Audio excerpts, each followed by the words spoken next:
Hi everyone, this is Stephanie. So Memoriver Radio floated over to Heavy Manners Record Fair on April 19th, 2025. Just want to give a shout out to all the folks who came by and chatted on the microphone. Matthew, who is the owner of Heavy Manners Library, was our first one. Then Leejone, Rachel came in, Sam, Joshua, Nayra, Kristen, Angie, Regina, Veline, David, Julian. Big thank you to my guest co-host Jill of Third Door. Check out Third Door. It's not your typical cabin. You can find them on Instagram at at.thirddoor. And also just big thank you to Heavy Manners Library for having us there. It was really fun. And here it is. I'm mute. No worries. All good. Perfect. That's right. Excellent. Yay. Could you please introduce yourself first? Definitely. Yeah, so my name is Matthew James Wilson, and I'm the founder of Heavy Manners Library. How long has Heavy Manners been around? So we started in 2021, and we were at a smaller space first, and then we moved here at the end of that year. Oh, wow. Cool. So one of the things that I'd love to ask you questions, and one of the things we want to do is like if you want to roll dice, and then cool. And then it'll just I'll just select from whatever you rolled. Awesome. Yeah. Sweet. Let's see.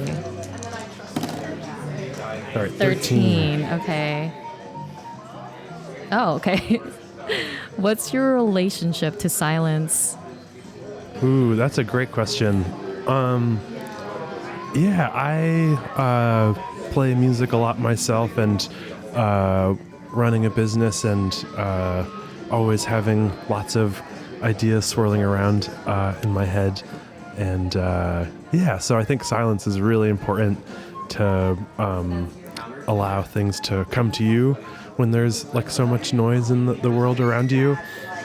And I think that, I don't know, it's something that's easy to take for granted, especially living in a city. And so every once in a while I'll try to go out of town and go to a place where really there's like no distractions, and getting to spend time and just sort of listen to listen to the environment as opposed to something that you're putting on or conversation you're having or whatever, always can sort of restore your energy in some way. Ooh, what can you name one environment that you've been to lately to kind of experience that silence? I say that in quotes. Yeah, totally. Yeah, I'd say one place I really love going is I have an aunt and uncle who live in Nelson, British Columbia in Canada, and it's a very small ski town, and it's you can like see stars, you can hear all types of nature just wandering around, and it's sort of like tucked away in the wilderness, and I usually try to go there around the holidays and visit them, and such a beautiful, magical place. Is that like this side, west side? Yes, it's in BC, and it's not quite on the coast, but it's a little bit more inland, and it's kind of close to Kelowna, which is like another bigger city. Yeah. I've been wanting to go to Canada for a long time. Yeah. Especially for their outdoor spaces. Yeah, definitely recommend. Yeah, it's been about. I love hiking, so yeah. That's awesome. Do you want to roll the dice again? Yeah, totally. 6. Okay, let's see. If someone found a music journal or playlist history from your past, what would it reveal about you? Ooh, wait, could you repeat that one more time? Yes. If someone found a music journal or playlist history from your past, what would it reveal about you? Ooh, probably some depressed teenager allegations. I don't know. I guess it's like, I don't know. Yeah, I really like making playlists, and I think that sometimes it's really fun to put the different music with different contexts together. Yeah. And I feel like a lot of the stuff I was making in college, I feel like friends would recommend music to me, and I would always try to figure out ways to connect that stuff together. And lately, running this space, because we have a turntable, I play a lot of records, and it's really nice to get to listen to like a whole person's idea.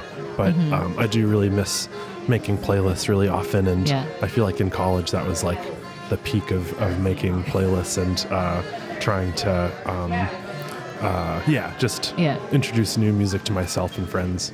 Did you have a radio show to share your playlists in college? Yeah, I didn't really have I guess I never really was involved with radio as much, but I ran an art magazine that was called Forge.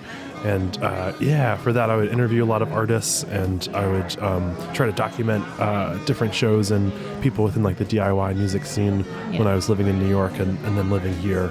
And I would always have a section at the end where I would try to recommend music.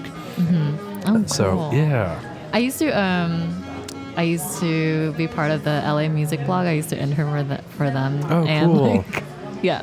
Ask a lot of musicians like questions and things like that. Yeah, too. it's so fun, and radio is such a great format. Like I feel like now that I live here and like drive so much, like putting on a podcast or listening to radio.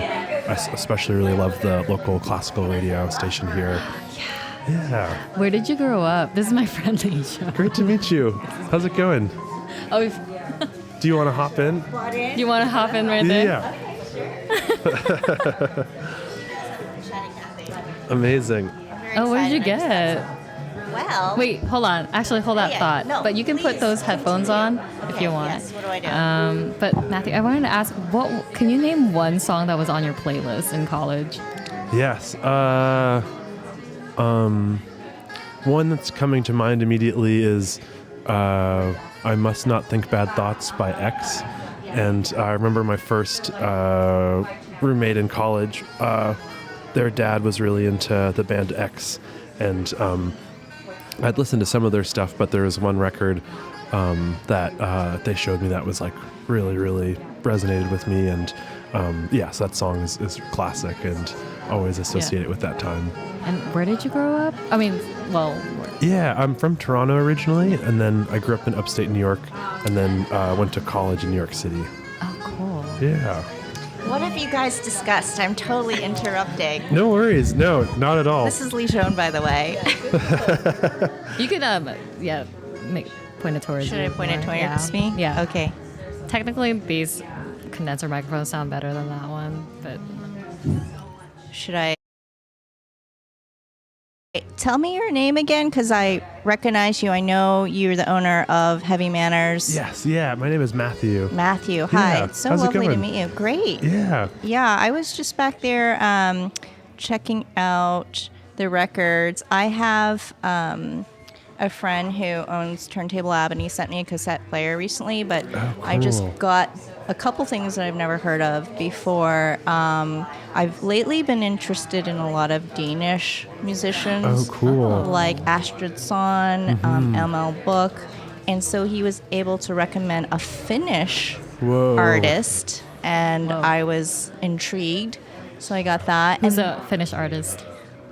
Well, the name is quite long, and it's in Finnish, maybe? Sumu Pos. I don't know. She's Maybe, attempting. can you read that? Yeah. You can put it in the description, maybe. Sumu Right? Posautaja? Are we all gonna try? Also, Matthew, I know you're busy, but No let worries. me know if you do need to go. All good.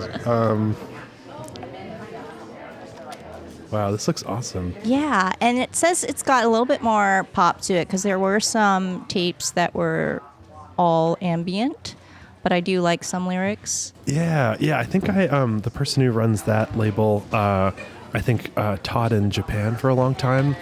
That's right. He mentioned that, and that's why also put out this record, which is World Standard Country Gazette, but it was produced by Harry Hosono. Am I saying that cool. right? Yeah, You know totally. that guy from the Yellow Magic Orchestra, but apparently he did a Western type of album, and I'm That's just awesome. intrigued by electronic and Western music together. So those are my exciting finds. That's awesome. Yeah, so I'm really happy that you're having this event. Yeah, totally. Is this your first time at the library? No, I've been here a couple times. I had a membership last year where I come to the library and I check out a lot of zines. So Cool. Stephanie and I met through a risograph workshop. Oh, cool. But through the armory. That's Right. awesome. And we've been doing like fairs and things together like this. And she knows that I'm always at these events and I talk a lot. So Perfect for I this. know, I'm like, I'm just here. So this is like when, like I always say to people, you just walk away. When you're done talking, you just walk away. Seriously, Matthew. That's great advice. Well, maybe on that note, I'll let you have a new guest come into the mix. Yeah, thank but you so it was a pleasure to much. meet you both, and to meet you. yeah, good luck with the rest of the day. Thanks so much for doing this. Thank you for letting Sweet. us be here.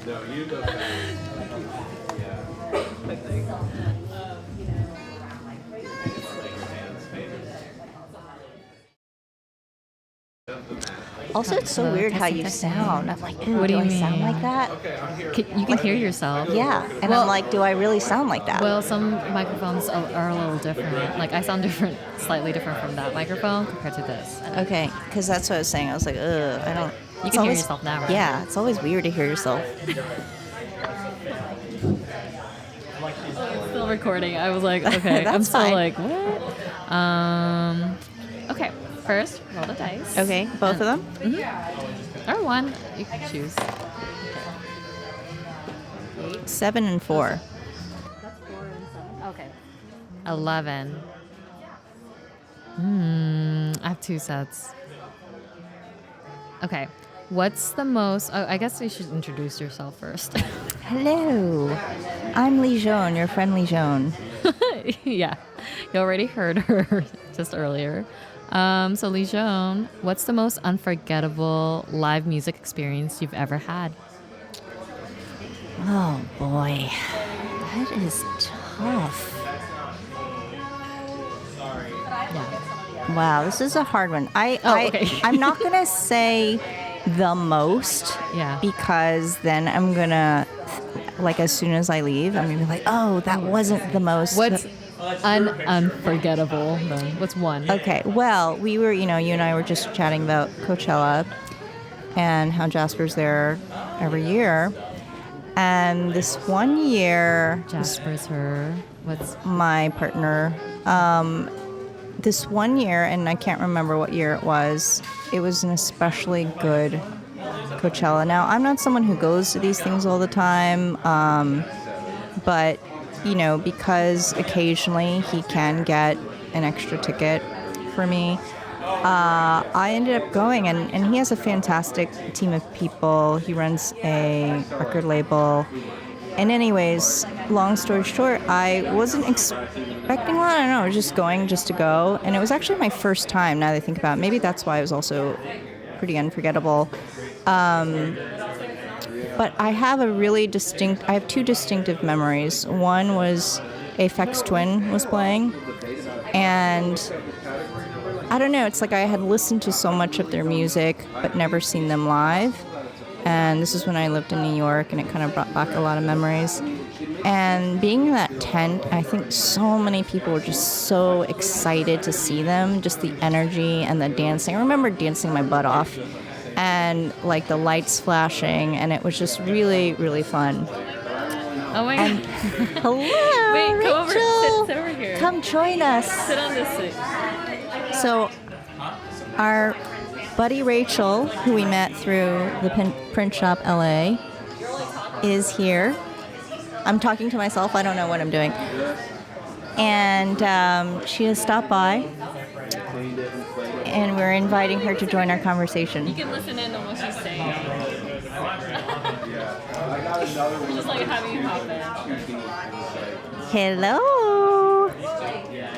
I know, isn't it weird? I was saying you can hear your voice, and I don't like my voice sounds so weird. Yeah. Oh, let's get. So basically what just happened is I rolled these dice, And then Stephanie asked me a question that corresponded to the number, and it was kind of a difficult question. It was like, what's your most unforgettable live music experience? And I was just talking about my first Coachella. Like, people have been going to Coachella forever, and I was sort of like attended late because my partner, he that year got me like an extra ticket. He had an extra ticket. Anyways, what I was trying to say was I saw Aphex Twin live, which was amazing, danced my butt off. And then the second one was Tame Impala. Did this incredible set. And all I remember was like there was like a dust storm. And I mean, they were already kind of like psychedelic. I don't know. They're like already sort of this magical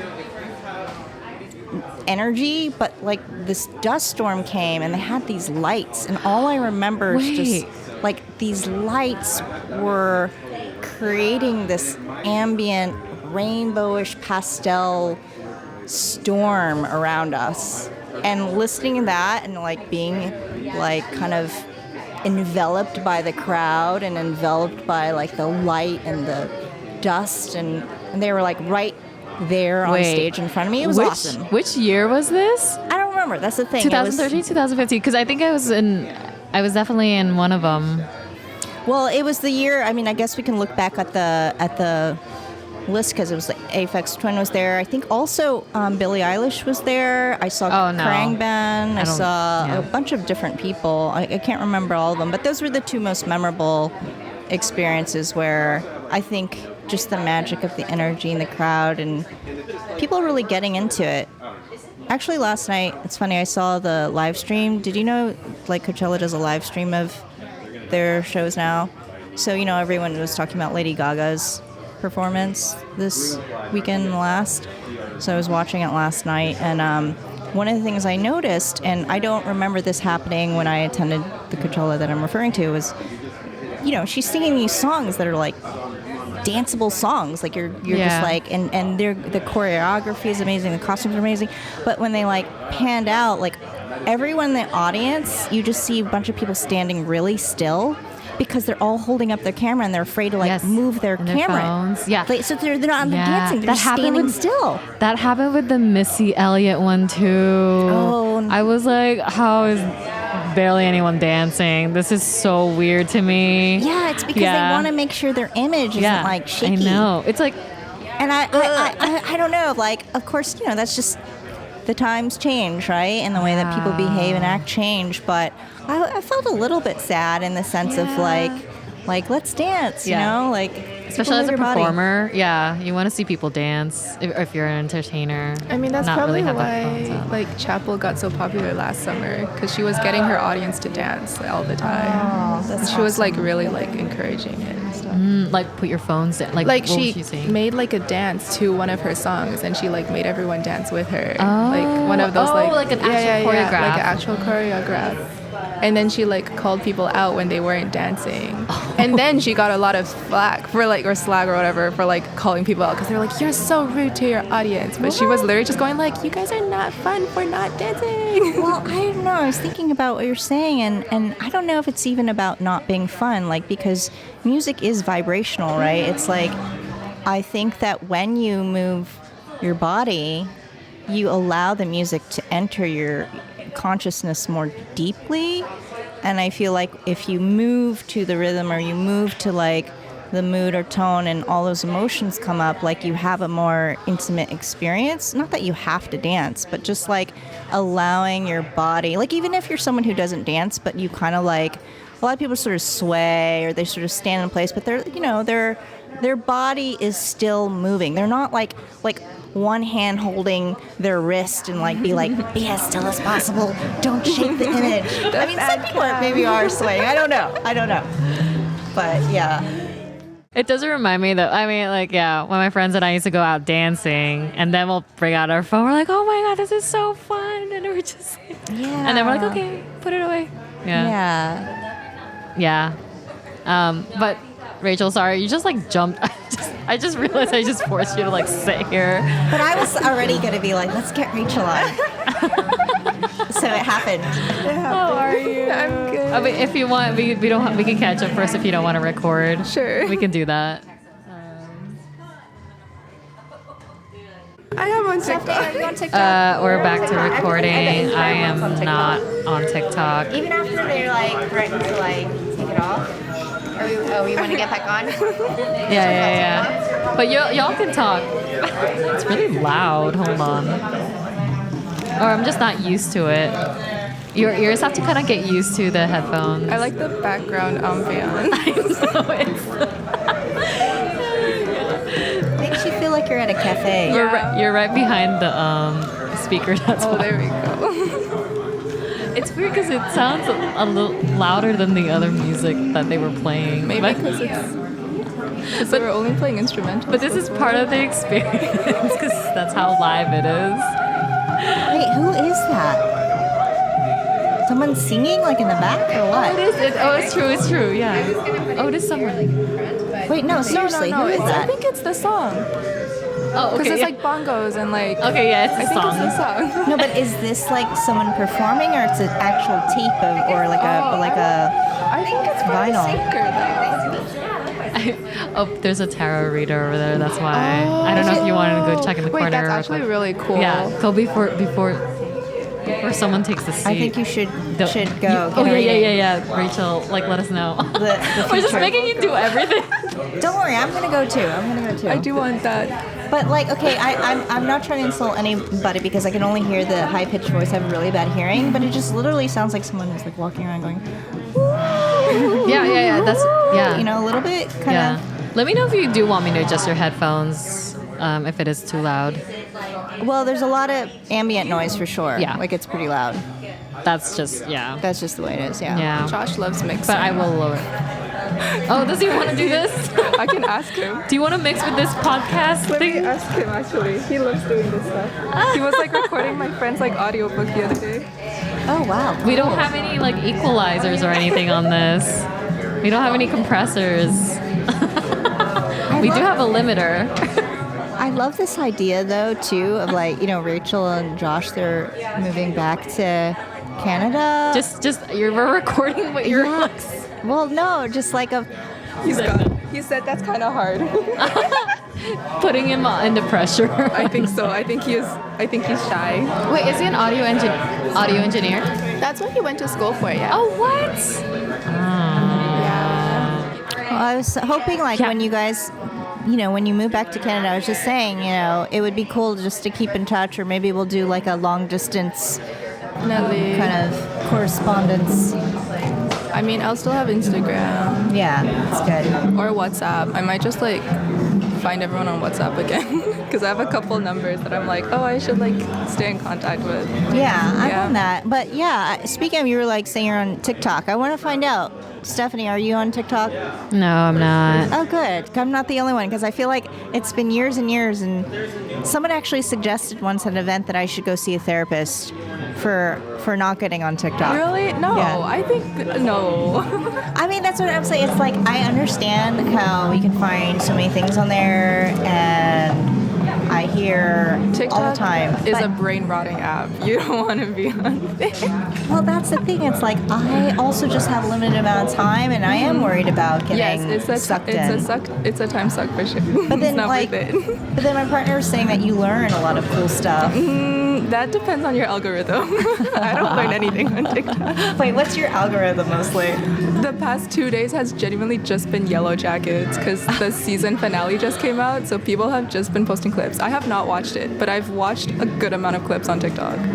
And that's literally it. So you kinda haven't funny. watched it, but you're getting it? Yes. Why are you getting it if you haven't People watched it? explaining it probably. I don't know. I think just like a clip came on because someone made like an edit of it, and then I just watched the whole thing, and then I just kept watching them, and I then they see. just kept giving me more, and then I couldn't stop watching it. But I'm never gonna watch the show because I'm really bad with cults and like the cannibalism and question. stuff like that. Like I'm not gonna watch it. Okay, I was going to ask you, did it But, make like- you want to watch it? But like I basically know the whole plot because of TikTok now. I have heard of this show, and I also feel like it has elements that I consciously try to avoid watching. I think like some of the characters are interesting, like in the way they were written, but the entire premise as a whole, like I just can't watch it without feeling nauseous. Okay, while you're all talking, I'm gonna see if she's down to read my tarot. Yeah, go get Okay. it done, and then come back and Well, if it's not too private, let's hear what you said. Maybe I should. So should we get off this thing, or should we just keep talking? I don't know. What's the shirt? I was looking at that. I will narrate. It's like we have similar tastes. That's crazy. Are you able to fix the background noise? No, it's quite loud. You want to hear it? There's headphones. We're basically just chatting. There's like You're good. nothing I would happening. probably just lower the mics a bit more. That's it. Because there's a little pointer like the speakers. Like this? Maybe that'll help. If it doesn't, that's still Go like this. Yeah. Because it's pretty directional, so wherever you point the microphone, you're gonna get a lot of that. Especially, I assume these are like. I was gonna say, how do we turn this off now? I don't know how to turn it off. I mean, we could just keep chatting, like she said. Maybe no one's listening because it's just streaming off her website. But still kind of weird. I feel like. Do you want to move out for a bit? Yeah, maybe. We should go look at things. Okay, I'm just gonna let it. Bye, people. Yeah, she's live streaming it. We're gonna come back, but we're gonna walk around. Stephanie is now getting her tarot cards read. Also, And they're reading tarot cards back there. Rachel and I are gonna go wanna look do that. at more records and cassette tapes and books and. But if you happen to be listening, someone's gonna come back right away. Okay, bye. Abandoning the live stream.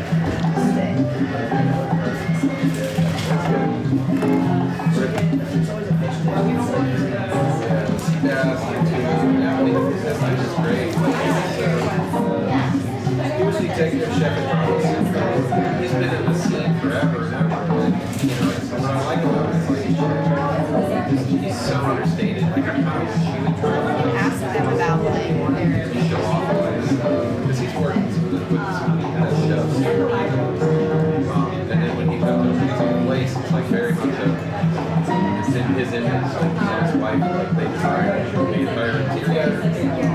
He doesn't chase trends. It's like kind of a little like understated, but every detail.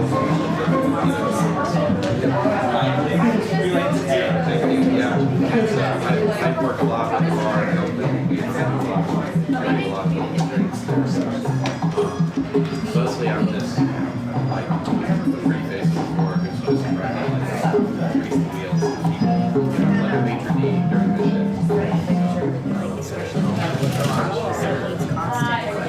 So pretty. I like the asymmetry of it. Can you hear us okay? Yeah, I think every time I like sleep with this on, part of it snaps off. It's working. It's cute. I'm just gonna push this a little bit. Her voice is a little light, right? Say something. Let's test the sound. Oh, okay. Okay, it sounds better, right? Okay, if you want, you can roll the dice. Okay. For some questions. Should I roll both of them? Or? Both of them, yeah. Okay.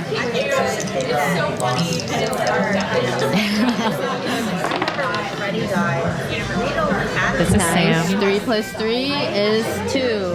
I'm just kidding. 6. Okay. What does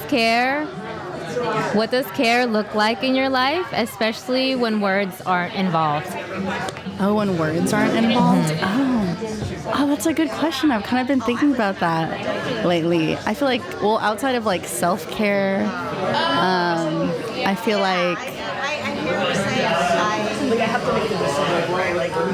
it's like, you know, feeding like other people around you. I feel like, to me, like when I think about care, a lot of it is like around food, getting fed. Cleaning, you know. Like your house or just your car or just yourself, anything? Yeah, I feel like in any of the spaces, but like I feel like I'm specifically thinking of like my house and like my roommates, and I feel like we all like care about each other and like care for each other in like little ways, you know. How many roommates do you have? Two. 2 roommates? How long have you been in LA? This is my second year in LA. I moved here in 2023 and lived here for a year, and then I moved to New Hampshire for like 9 months, and then I moved back. Is that where you're from? No, my family lives over there though. New Hampshire is so different from here. Yeah, I've never super been. different. It's really green. There's a lot of old people. Kind of need that sometimes. Yeah. So you came back here after you just went there to visit family for a little bit and stay with them, and you came back here. Yeah, just to kind of like reset. I went through like a breakup, so it was like to touch grass. Yeah. Yeah, I love going home when I go through breakups because my mom feeds me. Yeah, So, exactly. Always. So some of the food that you're talking about that you like to eat for self-care, what's some of that? Examples? Any kind of soup, anything with rice. Love that. A rice meat situation, a rice and beans situation. Yeah, any of that, or like my roommate was sick last night. She had like food poisoning, and I just had, I had some bubbly water in the fridge, so I just left that there for her to help her with that. Make some toast, Toast and bubble water. Yeah. That's pretty good for the stomach, I think. Yeah. You want to try rolling the dice again? Yeah.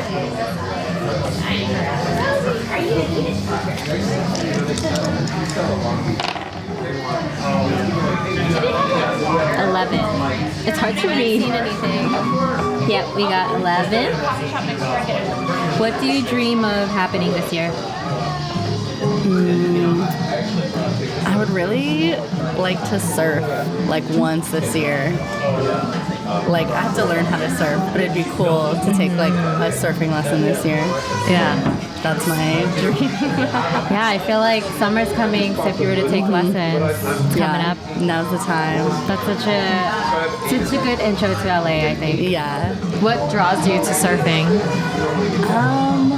I don't know. I feel like it just feels like a California thing, and I like the ocean, but I feel like I've been like scared of it lately. I feel like I always take like a tumble in the waves, so it'd be cool to get over that. Yeah, and get on the kinda. board and just kind of like sit in the ocean. I don't know. Like facing your fears a little bit. Yeah. Surfing's a good one. We have cousins who surf, but they're not in LA. They're all the way in San Diego. Oh, okay. Do you guys know how to surf? Oh, are you guys related? Oh, yeah, sorry. Oh, yeah. Yeah. That's awesome. Yeah.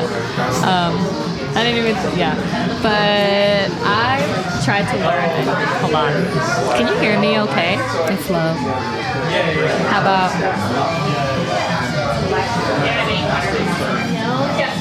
Hello? I can hear you, but it's low. Hello? Can you hear me okay? Anyway, I've tried learning a few times and realized surfing is not for me. Oh, okay. Yeah. That's it. Yeah. I've been surfing once. Actually, no, I've been surfing twice. The first time was right out of high school, and I swam in high school, so it was a lot of fun. But I don't know if it was like an official surfing because the board was super styrofoam, so it floated the entire time. Oh, okay. So being able to catch a wave was pretty easy. Yeah. But I feel like if it was like a regular surfboard, maybe, I don't know, I would have sank a little bit more. It would have been a little bit more challenging, so it would have felt a little bit more legit, I guess. Yeah. And then the second time I went, somebody pushed me into the wave, so that was the way that I caught it.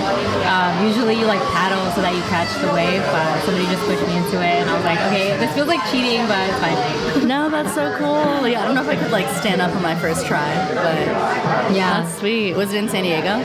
This one was in Hawaii. Oh, okay. Oh, nice. I like going there because it's the water's body temperature.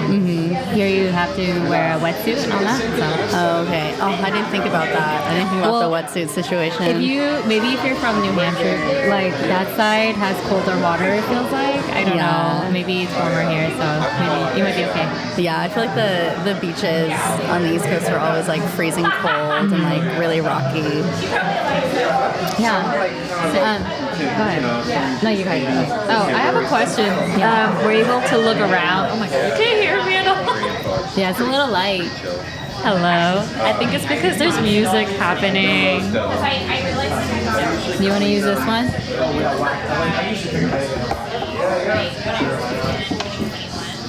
Although I won't be able to hear it. But quick question. Did you go around and check out the different labels? And did you find any music that you, I don't know, did you find anything that you liked? Oh yeah, I kind of just like perused around. I like just started getting into records, but I was kind of just like peeking. Yeah. But it was really cool. Yeah. What kind of records do you have right now in your collection? I went to see an artist called Alice Phoebe Lou, like I think it was like 2 weeks ago, and she had like records from her merch, so that was my first record. And then at my house, it's one of my roommates. They're a big part of my life, I guess. Yeah. But they have a record player, and it's a lot of like their brother-in-law gifted them like a bunch of like random records he didn't want anymore, but it's a lot. There's like a lot of like Mamas and Papas and Simon and Garfunkel records. They have like a whole. We have like a box set of all of, like the Smiths and stuff. So Cool. Dang. Yeah, you're growing your collection. Yeah. And you're in like an ideal spot to find all the good different kinds of records, especially with the different like indie labels. Yeah, totally. Yeah, but there's a lot of cool stuff in there. Yeah. Are you a DJ or music appreciator? I think just an appreciator. It'd be cool to learn how to like vinyl DJ. I think that'd be sick. But no, I just like music, but I don't think I'm like musically inclined, or I wouldn't be able to like talk about it, you know? Oh, okay. Yeah. When did you notice you started liking music growing up?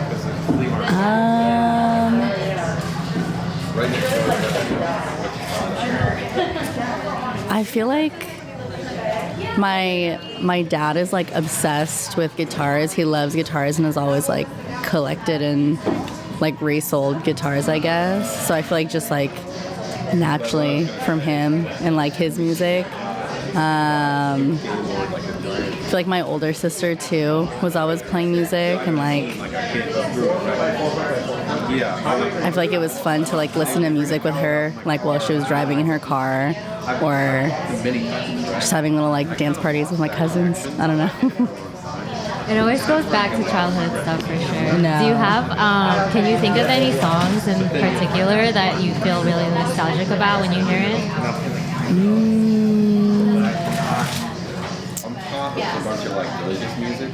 I feel like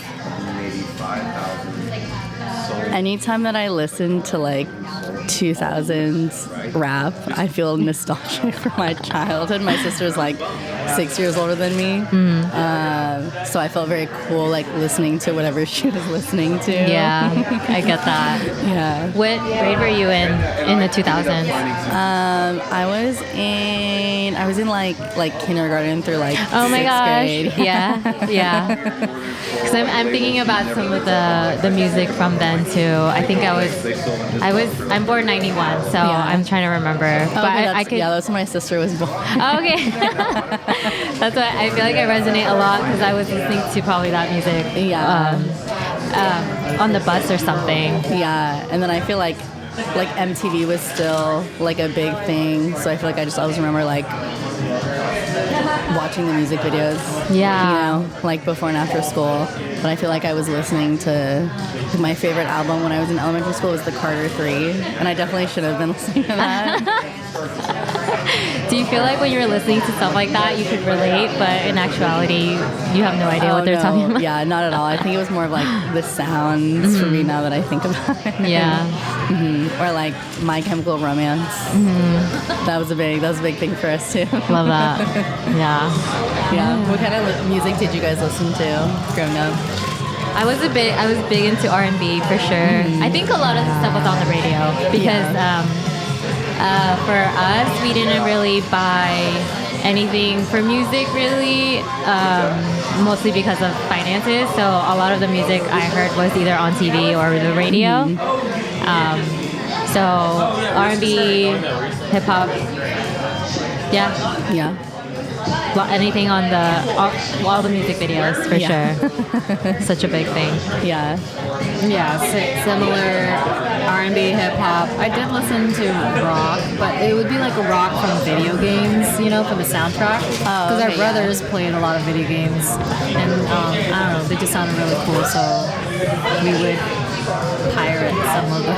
Oh, okay, or yeah. torrent, whatever. Oh yeah, like torrent them or like. Did you guys use like YouTube to MP3 ever? Yes, but we had oh my god, I'm tripping. LimeWire. Oh, LimeWire. Was it like BearShare or something? BearShare was Bear. It was something like that. Yeah, Bear. It was so cute. And I don't know. I can't remember. There was another one that's like Pirate something. Pirate? Pirate Bay? Is it Pirate Bay? Maybe. I think so. Instead of eBay. But yeah. Yeah. Did you have an MP3 player? Yeah, I not until I was like I feel like I would listen to like my cousins I remember they got like a Mac and that was like a big deal. So I would every time I would go over their house, I'd see whatever they had on iTunes and like put it on. So like my iPod, I had the little like the shuffle. Yeah. I miss those. Yeah. I think those are so fun just because I feel like if you grab anyone's shuffle, it's so specific to what they want. And it's like, I would love to see like a bowl of everyone's shuffle and then you just grab one and then see what they're listening to. I think that would be so really fun. Yeah. But yeah, thank you so much for joining us. Yeah, thank you. This is so cool. Yeah, we'll let you know when it's up. Okay, And, cool. Yeah, hopefully. But yeah, thanks for joining us. Did you get your tarot read? I don't know if you're into that stuff. No, I'm scared. Oh, okay. I just got mine read. That's why. Okay, was it a good vibe? Yeah. Oh, okay, Yeah. cool. Yeah. All right. See you around. Thank you. I'm doing five right now. Immediate answers. Okay. Sick. What? This is 4. What kind of music do you sing or hum when no one's around? Probably a lot of K-pop. Next one. 5. If you make a playlist to describe your life right now, what songs would be on it? Probably the songs that are already on my playlist. Just the music that gets stuck in my head. Next one. Number 10. Well, do you remember the first album you fell in love with? It? What did you teach you about yourself? It didn't teach me shit, but I was a big fan of Porter Robinson's Nurture. That's probably like the first one that comes to mind. Number 6. If someone found a music or a playlist in your history, what would it reveal about you? I got bangers. Next one. That's 6 again. Oh, is that how it works? But I see. There's definitely an error. I thought it was There's no 7. I did notice that. You're good. Okay, 2 and 4. I'll do the answer 2. Do you have a song or album that you keep returning to when time has passed? Probably Porter Robinson Nurture. That one. There's one recently. But I think that's a more interesting answer. Probably XG. I've been a big fan of them recently. Next one. 2 plus 5 is 7. There's not an answer, but I'll do number 5. Oh, I already answered that question. Hold on. I'm getting all the same questions. I'm rolling pretty badly. 11 and 4. I'll do 11. What's the most unforgettable live music experience you had? I haven't gone to many concerts. I've been to like 3. I worked as a live venue. Oh, okay. I worked as like a... Nah. What I'm gonna say, but it's really unforgettable, was I was working as I was the sound guy for like a venue when I was at school. And there's a bluegrass group. I've never listened to bluegrass, and I'm like, wait, maybe country music is low-key kind of heat. I was unfamiliar. I'm a big fan of bluegrass ever since. So that's probably unforgettable. 15, what's my favorite way to spend a quiet afternoon? That's a good question. Probably either playing video games or cooking or sleeping or binging YouTube, depending on the afternoon. It's really important. Next. 8. Is there a song you hope people remember me by? That's a good question. I mean, the short answer is no, but if I had to pick a song, fuck it. Twice TT, that's a banger. Next one. 6 plus 6, it's 12. What do you reach for music-wise when you need to come back to yourself?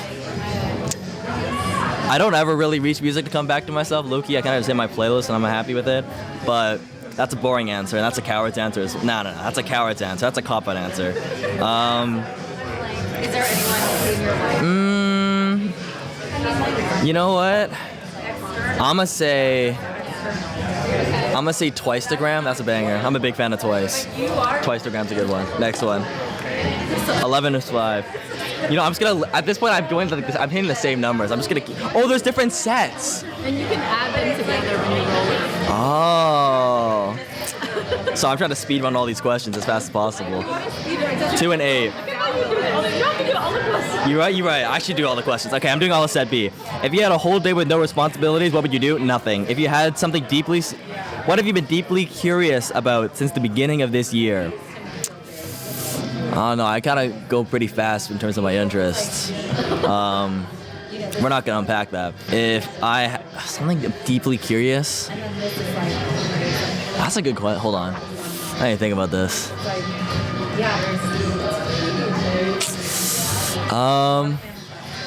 Maybe it's not that deep, but I'd like to know how long my brake pads would last on my car. I gotta fix that soon. What's something you've unlearned or outgrown over the years? When I get angry, it makes Rachel really anxious. But usually I'm not angry at Rachel, but Rachel thinks I'm angry at them. So I try to make sure, like, hey, I'm angry, but, you know, it's not something that you did. So I try to clarify that. That's something I've probably worked on this year. Is there something you're still trying to figure out? That's a good question. Nothing's coming to mind at the moment. I kind of think, as things goes on, I kind of just, like, work on things. I think we're always still figuring things out. But that's also a cop-out answer. So I'm going to get something specific. Probably how to deal with rejection. I think I can still work on that. I think it's not that I struggle with like insecurities when I get rejected, but it's more so like I like for there to be a reason. I need to accept that sometimes people don't have a reason to reject me, and that kind of pisses me off. I like there to be reasons. It doesn't have to be a good one. I just need something, but sometimes there isn't, and I gotta figure that out. What's someone who really shaped the way you see the world? That's a good question. Probably a lot of the teachers that I've had over the years. I don't really remember most of the names because they blend in my head, but I got like faces. Those people probably. Shout out teachers. What does care look like in your life, especially when words aren't involved? Probably good food and a solid shower with a good skincare routine. How do you replenish energy when you care for others? Energy drinks. What are some quiet ways you resisted burnout? Locking in. Share a story of a gift you received that meant more than it seemed. That's a good question. Probably when Rachel brings me some food and I'm just like sitting down, I was like too lazy to grab it, but then Rachel said it before I even thought of it. I'm like, yo, that's kind of crazy. Describe a place that lives in your memory even though it no longer exists. I haven't lived long enough where the places that I've lived in my memory don't exist, but in places of place I haven't gone for a while. That's a good question. No clue. That one I'm gonna cop out. I actually have nothing that comes to mind. What do you dream of having this year? Getting a job again. Have you ever made something with your hands that you're really proud of? That's a good question. I don't think so. I don't really work with my hands too much. What's something creative or relaxing you've been into lately? Pokemon TCG. What's your ideal of resting? Playing more Pokemon TCG. Tell me a place that you like to visit. Well, I'm headed home for a while, back in Canada, so that's probably something that'd be nice to visit. Tell me, what's a walk, commute, or route you've taken so many times you get with eyes closed, and what do you notice about it now? Driving Rachel to work. That's something I notice a lot, and what I notice is the amount of homeless people that stay by. I recognize a lot of the faces, so that's it. I recognize like 3 of them. One of them I tried to avoid because he was setting fire in some sort. I don't know. That was a little sketchy for me, but I was like, I hope you're doing well, bro. Is there a place you like to go to clear your head? Describe what it looks, smells, and sounds like. There's a spot on the sofa that's like, it's like an L shape, and then there's like the little small part of the L, but I sit this way to the L. That spot in that corner, that's really cozy. What it smells like, usually there's a lot of pillows and blankets there. It doesn't smell like anything, which is ideal. I do have a candle that I bought that was pretty nice. What was the flavor of it? I remember, something woody. It was one of those things like forest experience. I don't know, something like that. It was kind of sick. What it looks like is the sofa. Sounds like the neighbors like to blast a lot of music, so hopefully not that. What would be your final meal? Hold on. Hold on. This is actually an important question.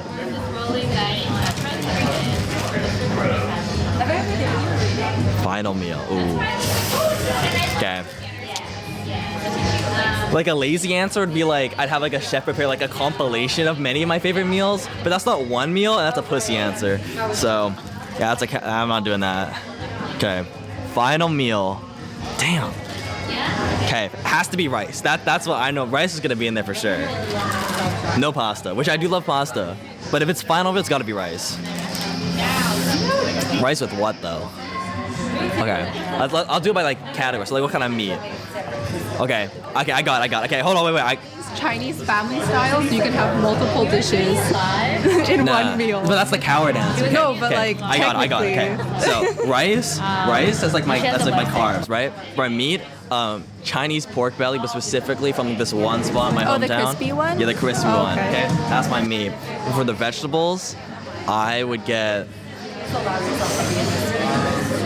blanched miso spinach. That's what I'm gonna throw in. And then for dessert, some sort of apple crumble. That's what it'd be. Oh, you be a little higher? Gotcha. That's what it'd be. There you go. That's all step B. Thank you. I speedrun it. I just wanted to speedrun all the questions. I love chatting. Thank you. That was fun. See ya. I started liking mine after a while.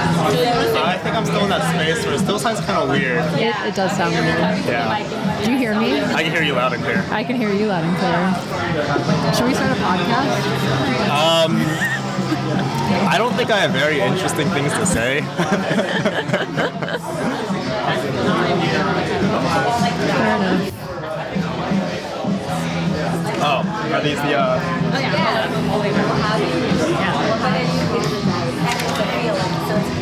Or you can pick one out if you want. I think it's okay. I think mine's good, yeah. I can ask you guys the questions, or you guys can ask each other the questions. Maybe I'll ask you the questions, but you roll the dice. Is it one dice for both? You can use both. Oh, it's like a D&D, okay. I think yes. It is. Do you want to do one? It is for D&D. Sure. And wow, Snake Eyes, 1-1. We both got one. Yeah. Yeah, we choose either one. Oh, okay. So set 1, okay. Yeah. Read the question out loud. What kind of music was playing in your home growing up? Who chose it? Who chose it? What kind of music? Am I answering or are you answering? Do you want to go first? Why don't you go first? Me? Yeah. Okay. I was listening to a lot of, I grew up listening to jazz. My dad loved jazz, and we'd listen to it in the car. I don't know if we played music in the home that often. My mom played classical piano, and so I would hear her playing. But Big piano in your living room. Yeah. it's true. Christian knows this. Growing up, it's hard though, because sorry, I'm distracted by the sounds. I can lower the headphone sound.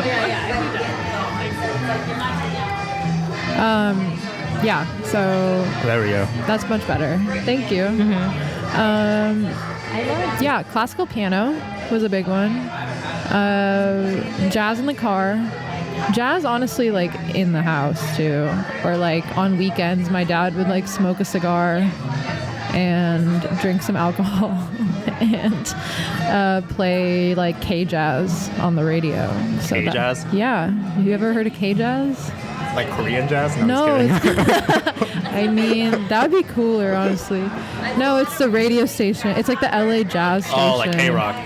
Pretty much, yeah. But yeah, I listen to other things. I mean, you might be first generation cool then, you know what I mean? I am first gen. You know this about me. You know My how parents are not a cool. lot of white kids they're second or third generation cool because Yeah. their parents already put them on pavement or something. Yeah, no, I did not have that.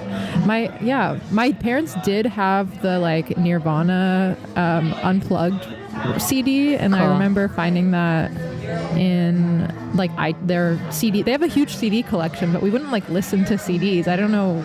They still have it in their house, but I remember finding the Nirvana Unplugged on MTV, and That's cool. it was because it was all Apologies. It was the first song that would pop up on iTunes, and that was there. Heard some of that. But yeah, I would say I am first generation cool, and I own that wholeheartedly. Yeah, because it's like how like a lot of, let's say, children of immigrants have to sort of make a concentrated effort to sort of consolidate their music taste growing up. Not that their parents didn't have any taste or whatnot, but if we're going to like, I don't know, just like Western modes of discovery, a lot of white kids, their parents are like, here's Pavement, here's Sebadoh, here's like Dinosaur Jr. So like they already grow up in that environment.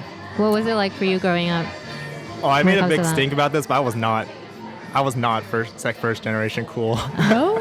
I guess your mom kind of like... Because my mom grew up here, yeah. in California. Yeah. And I was looking at my parents' vinyl collection, of which I think most of it's my mom. And it's like Prince, Duran Duran, The Police, and stuff like that. Can I curse? Okay, like shit like that. You know? Correction, shit like that. I had to sort of censor myself there. But to answer the question, I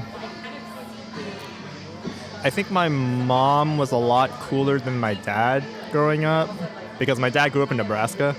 So for him, it was like Bruce Springsteen, right? Whom I've grown to like a lot lately. I don't have like super conscious memories of what my mom put me on, but judging on said vinyl collection, probably like Prince, Duran Duran, Sushi and the Banshees, New Order, stuff like that. She was a goth. She was like goth adjacent, I think. Okay. Like, I don't think she was like dressing head to toe like how we understand goths, but like suburban, she grew up in like OC, right? Huntington Beach. Huntington Beach, yeah. Okay. So your mom was born here also? They moved from Korea when they were really young. Oh, okay. Like, we're talking like 10. Okay. You know what I mean? Yeah. Like my mom grew up going to like the Hollywood Bowl and stuff like that, right? But I do distinctly remember one of my first home musical memories was Simon and Garfunkel, The Sound of Silence, because me and my siblings all got the clip-on iPod shuffles, and we didn't really know how to work it, so I think our dad helped us, and for whatever reason he put on that album on our iPod shuffles, so I really remember listening to that growing up. So it sounds like both of your parents were pretty involved when it came to music. I mean, you're both here for records and all of that, right? Because maybe your taste grew because of them? Was it based off of them, you think? I want to say like yes and no, because come around like middle school and high school, I definitely had to do a lot of my own digging. Yeah. Because I was not getting that from my siblings. And it's not like my parents were like actively being like, I need you to put you on this. But I think it was like a good jumping off point for me. Like, are you still very much into jazz since you grew up on it? Is it give you nostalgia? It does. Like, my dad does the same thing he did when I was a child. Like, it's on a consistent basis. So anytime I'm home, he's like on a weekend, he's listening to jazz. But yeah, I enjoy like free jazz and more like experimental jazz. I have an appreciation for like technical musicality because of I grew up playing classical piano too, so that was like part of it. But yeah, I like jazz. I enjoy it. It depends on the mood I'm in. It's more like mood based, and less like I like how this sounds, you know, or like I'm paying attention to the notes that are being played. Yeah, but I would say most of my taste was informed in like high school, with like a lot of people, and it was because of my white friend's parents. Your white friend's parents. Yeah. Can you elaborate on that? Yeah, my best friend who's here today she has cool parents. She's at least second generation cool, and we played in bands together, and I learned about all this kind of music through her parents. Wow. I was always at their house. And then I feel like we also went to high school together, Kristen and I, and we've also played in a band together. Oh, cool. And I feel like we showed each other like things. That's kind of how like we got into this world, I think. I used to make Nayra CD mixtapes for her birthday. I love that. I still have them. They're like, I have 5 of them. They're all themed. Like You, one like, is titled summer. them? One is, what is it, sad. There's It's funny. there's a bunch of them, but yeah. Come to think about it, I remember actually a lot of the music in my household growing up was sort of communicated through karaoke machines, because my parents had an at-home karaoke setup. Very cheap, not like, No, that's like cool. like a karaoke bar or nothing, but a lot of my early musical memories were of songs that were like the karaoke versions of them. And my mom would sing like Blondie, Heart of Glass. And for the longest time, I didn't hear the real version of Heart of Glass, only just karaoke version, which is very broken down and very simplistic. Yeah. The Eagles. Love that. I do not like the Eagles, but like good karaoke memories. So that was honestly the most concrete, to fill in the gap of what I said, the most concrete memory of music playing in my house growing up. Yeah, I actually relate to that a lot. I think majority of the music that I know from my parents' era was because of karaoke. And it is interesting how you pointed out that you've only heard the karaoke version, because when I heard the real version, I was like, wait, what is this? Right. But it's the one everybody knows. Yeah. What was it like for you to hear the real version of Heart of Glass? Well, it's the interesting first because when I was listening to Heart of Glass, the real version, I was like, it was hard for me to listen to at first because I could only imagine it with my mom's voice. You know? Now I've reached the point where like it stands on its own, but the first time I listened to that song was through that karaoke instrumental version. So since you're both very into music, growing up, when you learn about a song, do you immediately know who the band is, like facts about the singer or like the drummer and things like that, or do you just know the song alone? I usually attach, whenever I hear a song that I like know, I attach like a memory to it more so than like what like the facts, the hard facts about an art. It depends honestly on the artist. Like some artists I know way more about than I care to admit, and others I know nothing about, but I don't even know their names, like of the people in the band, but I know the band, you know. But I do love a good like music documentary. Yeah, same. So, I watch a lot of those. Yeah. I watched that one recent documentary of why am I blanking on his name? I'm not very good with names. I'll know the songs, but I won't know who the band is. But they turned him into a monkey. It's called like The Best Man. Oh yeah, it's Better Man. The Better Man. Robin Williams. The Yeah, Robbie Williams. Robbie doc. Williams. Oh, not Robin Williams. No, Robbie. no. Yeah, Robbie Okay. Williams. Robbie Yeah. Williams, yeah. Yeah, that What was kind of interesting. music is it? I think he was really popular in the 90s. Robbie Williams was part of a boy band called Take That. Okay. That were one of those bands that were really big in the UK and got like no traction in the US. Love it. Yeah. Cool. Oh, because I was watching the whole film. I was like, this is so weird. I feel like everything feels real. And then at the end, only did I realize it was actually about someone real. I was like, oh. Have you seen it? No, but I've heard good things about it from my friends. Very theatrical. I just if you put a gun to my head and said like name a Robbie Williams song, like You couldn't do it.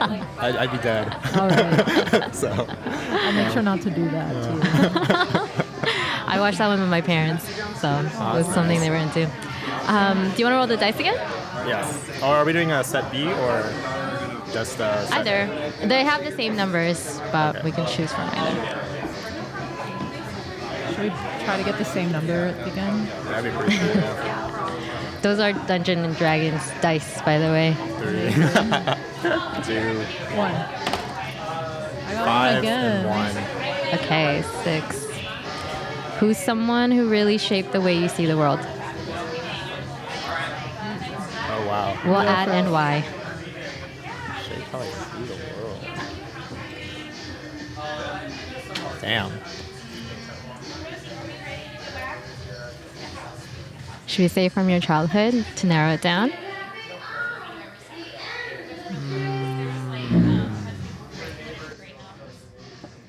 Shaped how I see the world. I honestly, like, this is not childhood. This is gonna be super corny, but I'd say my girlfriend, Sam. Just because, like, there's a lot of things you can only really learn about the world through experience, I feel like. Like, lots of people like to think they're, like, rational experts on communication, romance, intimacy, and everything in between.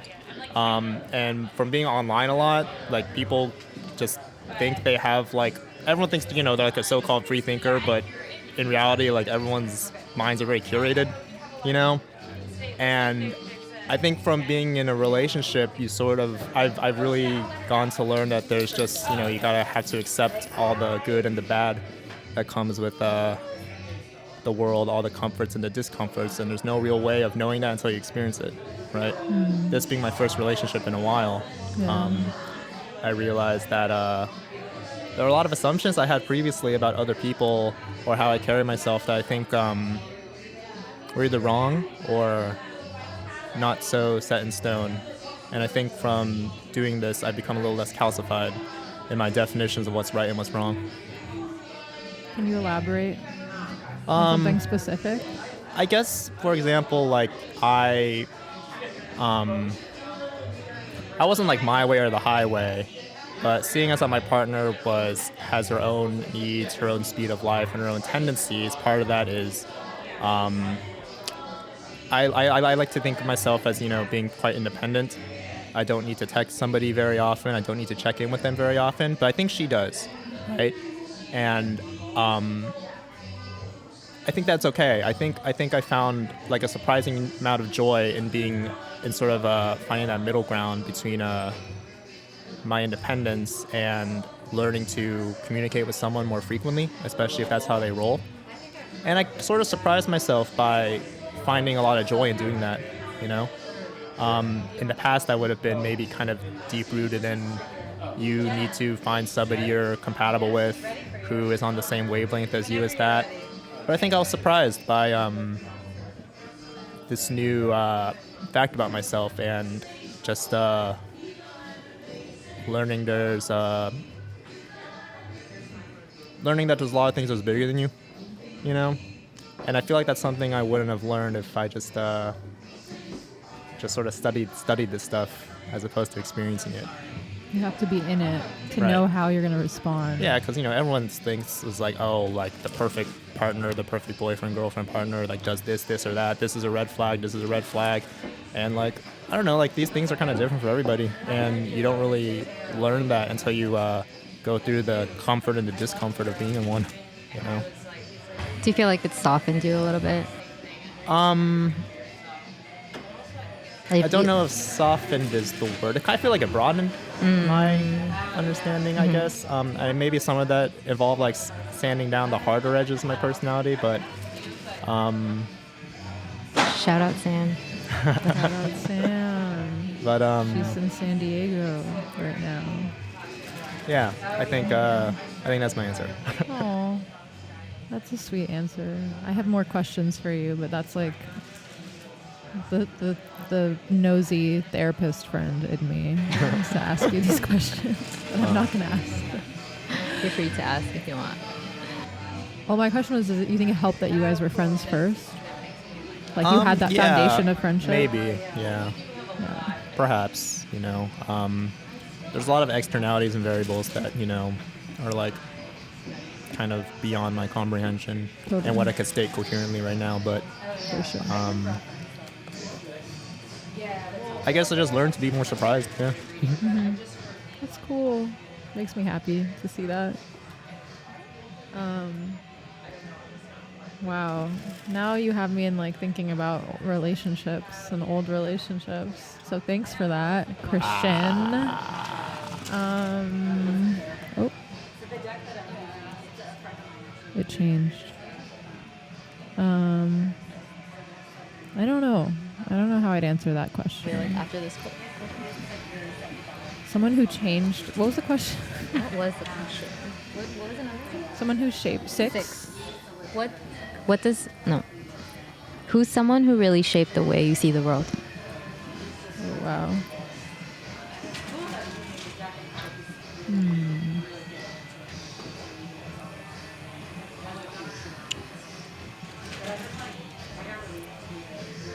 That's hard. It is. I'm thinking my answer. Right? What would you say? Like, it's tough because it's like there's people that maybe shaped it in a way that I am not happy with. Like, you know, you think of like family and like generationally. Like I think of my grandparents, for instance, who I like love so dearly, but their views of the world, which I can try to understand, but will never fully understand because of what they've experienced being so different from my own.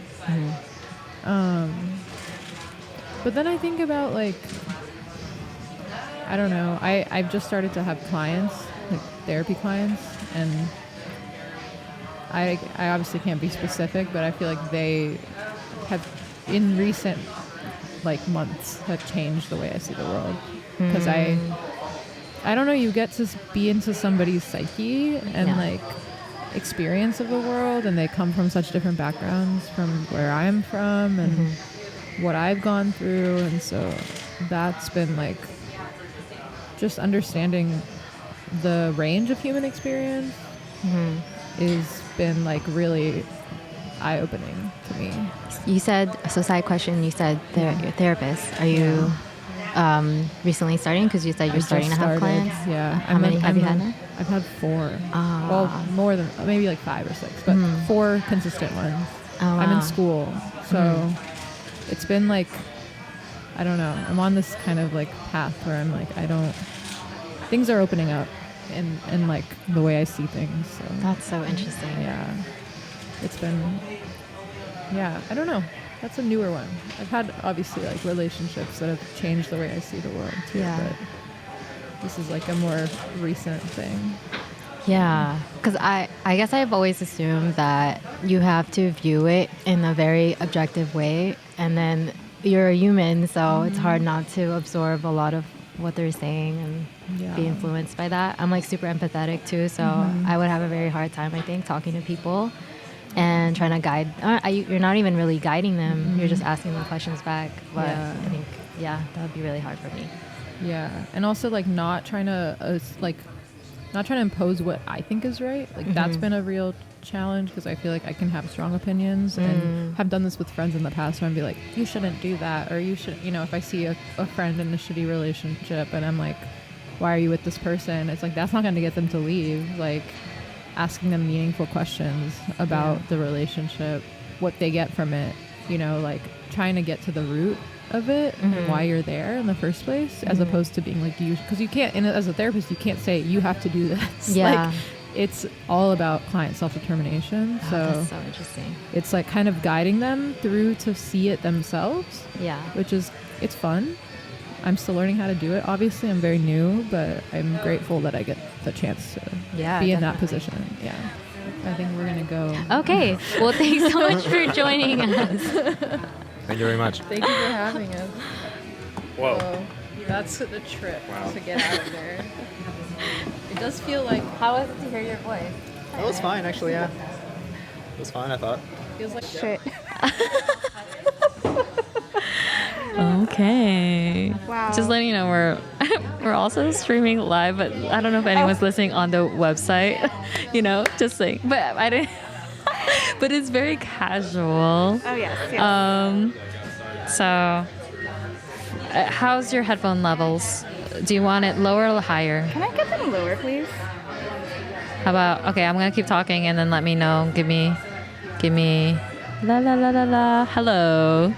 Is this okay? Yeah, that's good. Is it working? This is great. Yeah. I was like, are we almost at 0? I have a sensitive ear. Good. Oh, okay, yeah. No, other folks too. Christine, welcome. Thank you, Stephanie. Let me erase your let's do it. What did you do this morning?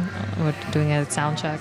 What did I do this morning? I woke up pretty early. I woke up at like around 6 or 6:30, and then I've been doing my hot girl walks. Hot girl walks. I was I don't know. I guess it's a TikTok thing, low-key. But like, been walking, 10,000 steps, aka 5 miles. Nice. Dang, 5 miles? Just around the Silver Lake Reservoir, and it's only two loops around the reservoir, and you're good, and I'm good, and I was like, done. I did it, and then and then 5 miles, hot girl walk daily. Yeah, I want to do that. That's okay. I think Is it 10,000. Well, yeah. It's like 2 miles is 2 miles should be 10,000. The cabin. It's in Los Padres. I can show you on the map. It's 90 minutes from downtown LA. Okay. 5'2", same stride probably. Only for the past week, because I'm just like, a part of it is like, I'm going to be going to see Rilo Kiley in Ojai in May with my ex. What? Was this planned before? This was planned back in February. Wait. Before you broke up or after? After we broke up. Oh, back it was in planned February. after you broke up. Back in February, I was like, May, we'll be friends by then. This is probably the most. And I'm still a little. I'm still grieving, but you know what? Yeah. Life is a little. Are you hearing this, Christine's ex? Are you hearing this? Do you want to play? Play what? Sorry. Roll the dice. We have so basically you can roll the dice and then we have a list of questions and then we'll base it off of like what you rolled, the sum of your dice. Yeah. That is I love the way that this is set up. This is great. This is fun, actually. I get to roll dice. Yeah. Okay, amazing. That D&D dice. Okay. What is it? I can't see. Okay, the cube has 4 and then the multi guy. 2? Yeah. 4 and 2? 6? Oh, okay, yes. I guess I would. Okay. If someone found a music journal or playlist history from your past, what would it reveal about you? Music journal or playlist history from your past. From my past. Yeah. They would find that I am a bit of a geek rock nerd, because all I can think of is being like 13 years old, listening to Weezer, sadly, and this Pasadena band called Ozma, who, they've collabed before, but Ozma has this cover of the Tetris theme song, Korobaniki, and they just have like gamer kind of nerdy type music, but it's like progressive rock. Okay, cool. Don't lie, just kidding. I would have to hear it. Okay. Actually, no, it is kind of cool, like a rock version of Tetris. I do like Tetris music. Okay, well there you go. It is cool. Actually, Tetris is a good song on its own. For it to be rock. Yeah. I feel like I did hear this before. You probably the have. rock version. Yeah. I just want to say hi. Yeah, go ahead, do it. We just started, so yeah. I don't feel free to look around. There's like I don't know if you've been here before. And also, but yeah. Is this someone's zine? Yeah. Oh, you could ask her questions, I guess. Yeah, let me know if you have questions. Okay, I just muted my sister's microphone. Okay, sorry. Wait, is it cool if I take like this selfie of us? Yeah. Are you cool with that? All right. I'm like tired. Just documenting. I know you look a little tired. No, it's just when it's hot, my lungs get heavier, I guess. I that's what it feels literally like. have a friend who has that a similar feels that symptom way. for them. Yeah. I don't know if it's from previous COVID stuff, and it's hard. That's it. But anyway, y'all. Also, how long should I be doing this? Is there? Oh no, I'll let you know. Oh, okay. Here. Yeah, you We'll direct time it. me. Okay, cool. Actually. I could talk for an hour, honestly.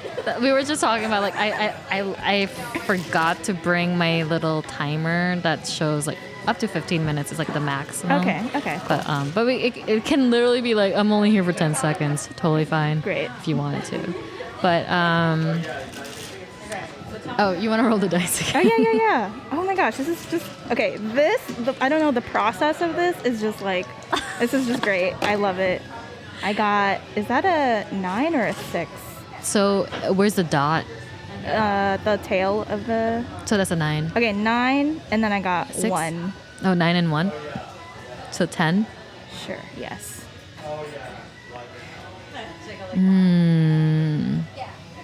Describe a. No, let's go here. I have 2 sets of questions. So do you remember the first album you fell in love with, and what did it teach you about yourself? Ooh, the first album that I fell in love with and what it taught me about myself. That's such a good question. Okay, well, I want to say, I think I bought The Strokes. Is This It? Is that the name of the album? Anyway, it's the. Say it again. The Strokes. It's like. Oh, I wouldn't know the Okay. name. I think the album is called Is This It? I'm just gonna go with that. Yeah. And I bought it when I was like 12 or 13, and it is like the album that I would play like every day after school while I would be doing homework. And I don't know exactly what it taught me about myself. After school, like high school? Middle school. Middle school. Yeah. Maybe it didn't. Maybe it didn't teach me anything. But it was just a good album to play, like, to do work. Yeah. Well, in your perspective now, looking back at your younger self, what would you say you were like with this playlist?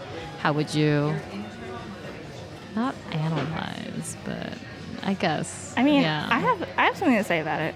Okay. Yeah. Your current age. Okay. Okay, so the reason why I got that album was because I was also obsessed with Daniel Radcliffe from Harry Potter, and I was so obsessed that I would like sign up for like his monthly newsletters. He would actually type out a newsletter and send it to all his fans that would send him mail with a signed copy of like a photograph of himself. Oh. And in all of his newsletters, he would like write up who he was listening to, and he had really, really good taste in music. The Strokes is one of them. The Strokes is one of the bands, and yeah, and I don't know. Just like okay, I'm just easily like I don't know, like inspired, I guess, by this other famous kid's like taste in music. Oh, yeah. That's nice. Yeah. I like that backstory. Yeah. Okay, let's do one more. Yeah. Wait, did I roll? Okay. Yeah. I'll do with my left hand this time. Let's see. Okay, I got 5 and 2. 5 and 2. 10 again. Okay. Oh, interesting. Oh, no, sorry, 7. Oh. I'm thinking 5 times 2. Not me being like, yeah, that's correct math. By the way, Julian, Christine knows. Okay, we'll talk after. Okay. Okay. How do you replenish your energy when you're caring for others? Was that you? Yes. Oh, okay. I have to like be a hermit, and I just want to be in a dark, cool room with like a blanket and a pillow and maybe some gentle music. My energy is just too sensitive, and that's a great question. But yeah, it's like caring for others takes too much energy. It's just like I can only like replenish it by being by myself. What do you consider? Oh wait, say that again. What do you consider gentle music? Probably, I don't know, some sort of, okay, like literally I'll just like maybe find some like Tibetan singing bowl like music on That's Spotify. Some straight up healing music. Some maybe binaural beats. Is that what you put in the search bar? Yeah. Binaural beats. Yeah. There's actually this one, like, I think playlist on Spotify that's like cleaning. It's like titled like brain cleaning or cleaning your brain. And it just sounds like, I don't know how else to describe it, but like squeaky, like sparkly music. Yeah, use that baking soda or vinegar. I'm just Yeah, some Dawn. some bubbles. bubbles. Okay. Well, thank you so much for joining us. Thank you for having me. I'll talk soon. Is that a Zoom? Oh, yes. I was like, a Zoom? Like the Zoom video? Yeah, Kristen. Oh. Can you? Oh yeah, you can extend it. Sorry. When it's hot, it's hard for me to breathe, so you'll hear me like catching my breath. Oh no. Do you want to step out to get a breath? Oh no, I have. Okay. Yeah. Well, we don't need you passing out in this conversation. Yeah. Okay. First, could you introduce yourselves? You did it at the same time. What would you like us to include in the introduction? Just your name and what are you looking forward to for the rest of the month? Ooh. Okay, I'm Kristen Solier. To give me time to think about how to respond to that, I'm going to share my big three. I'm a Gemini Sun, Libra Moon, and Rising. And I'm looking forward to looking at the different paths that I could be taking for the rest of the year. There's some big decisions that need to be made right now. So I'm trying to be excited about it and not scared. Yeah. Kristen just a few months ago moved from Miami, so. Oh, welcome. Yeah. Thank you. Nice. Yeah. Okay, what about you, Angie? Great. I'm Angie. I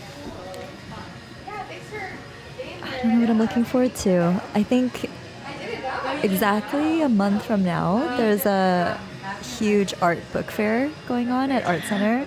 And honestly, I'm just waiting for that to come. So I'm just counting down until that event. Are you tabling there? No, I'm just enjoying everyone else's labor. Yes. Yeah. Yeah. That's my thought too. I didn't apply because I want to enjoy. I want to enjoy. Dude, tabling is so much work. I respect everyone who contributes, but yeah. Yeah. It's a lot of labor for sure. I forgot to check with y'all. How are your headphones? Do you want me to lower it or make it higher? I can. This is good. It's good to meet you. It's fine? Okay. Cool. So what we've been doing is you can roll the dice and maybe each of you get one. And then, yeah. So whoever wants to roll in first, and then whatever number you land on, I have like a set of questions that's numbered. So, but I would love for both of you to answer it. Yeah. Okay. So. 3. 3. Okay.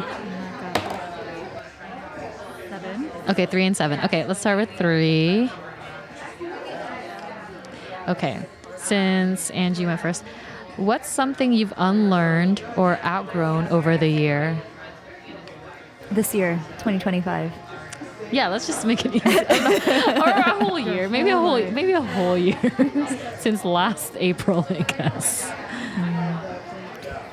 I think a lot of things. So 2024, I tried a bunch of things. And I think in 2025, I'm cutting away everything I tried that I don't want to grow further. So yeah, unfortunately,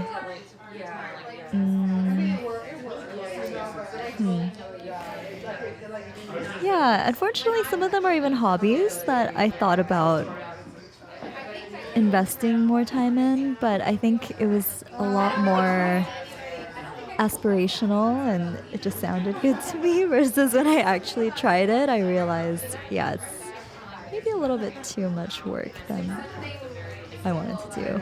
So. Oh, wait, I was going to ask you what it would be, but maybe, I don't know if that's something you would want to share. Yeah, I guess like event organizing. Yeah. Yeah. I think it just sounds cool that you even put yourself out there to try these different things, and now you have more clarity on what you don't want to do. Because some people theorize about things they want to do, and then they don't do them, and they'll never know. So. Yeah, I think though that I haven't heard as often is how much it burns you out by trying so many things. And I kept thinking so much of the quote of, it's like the cliche quote of, there's like thousands of ways that a light bulb doesn't work, but there's like only one way that it can work. And I've thought that so much because I feel like most of the things I've tried, I did not click with. And so I'm trying to recenter myself because I think it really tilted me in a lot of different ways. The trying portion, which it was great to try, now I know, but the getting back up is a little difficult. Yeah. Does it feel hard to cut away things? Yes. Saying no is always way harder than saying yes. Okay. Yeah. I'm learning that too. Yeah. That brings up so much for me. Just because I think it's so natural for people to feel like, oh, I want to try so many things, like, like trying on different costumes. But sometimes, it's not always the case, but sometimes when we're trying different things, we're still trying to figure out what works for us. But it takes us further away from ourselves. Yeah. Going back to me being a Gemini sun and interested in so many different things, I feel like I have definitely done that before. Yeah, I agree. A lot of interests in myself too. Yeah. What about you, Kristen? What's something you've unlearned or outgrown over the year? Oh my gosh. Something I've unlearned or outgrown this year. Okay, one thing that comes to mind is just I'm releasing the idea of keeping myself small or maybe, kind of like operating under the guise of being humble, like not speaking about the work that I do and love for fear of, I don't know, being seen, which everyone wants to be seen and validated, but it has scared me and it has kept me from sharing my work more.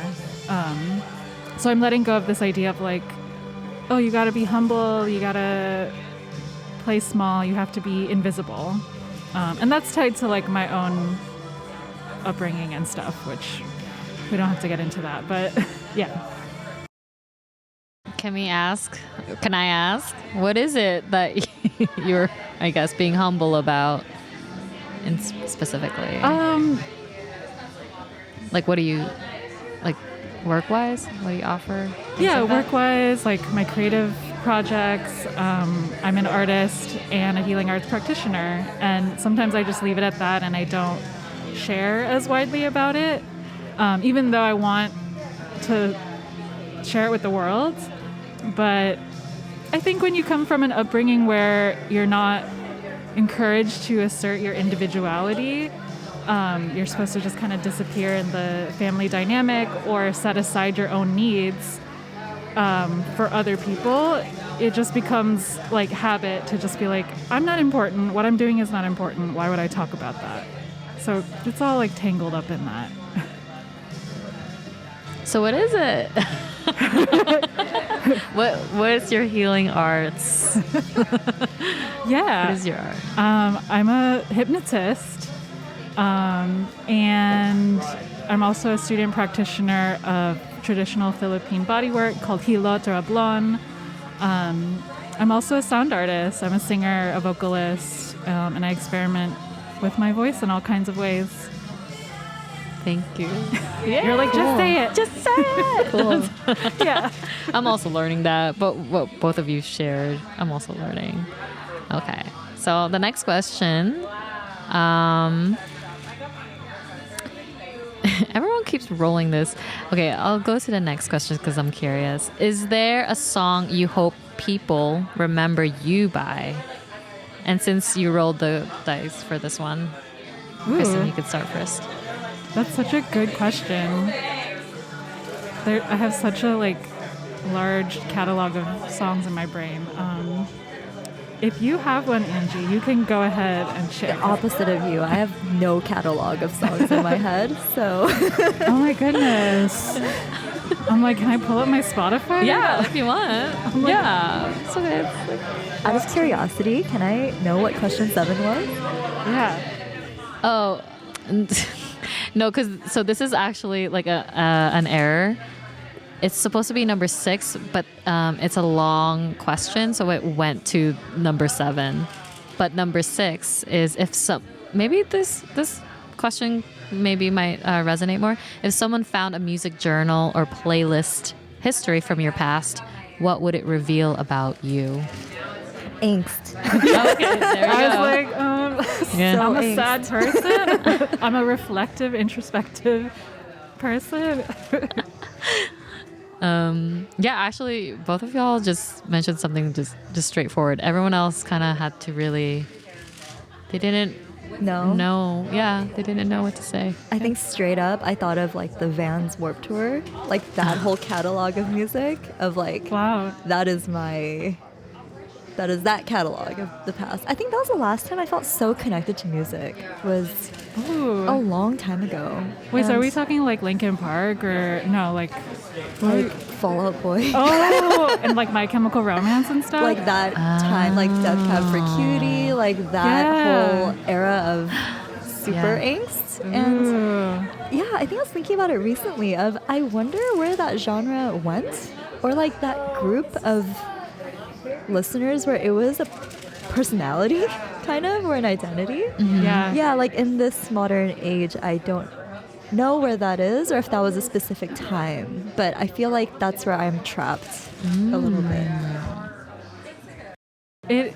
I mean, at least for me, it brings up like inner teenage angst and like young adulthood angst of just exploring my identity and trying to assert my needs.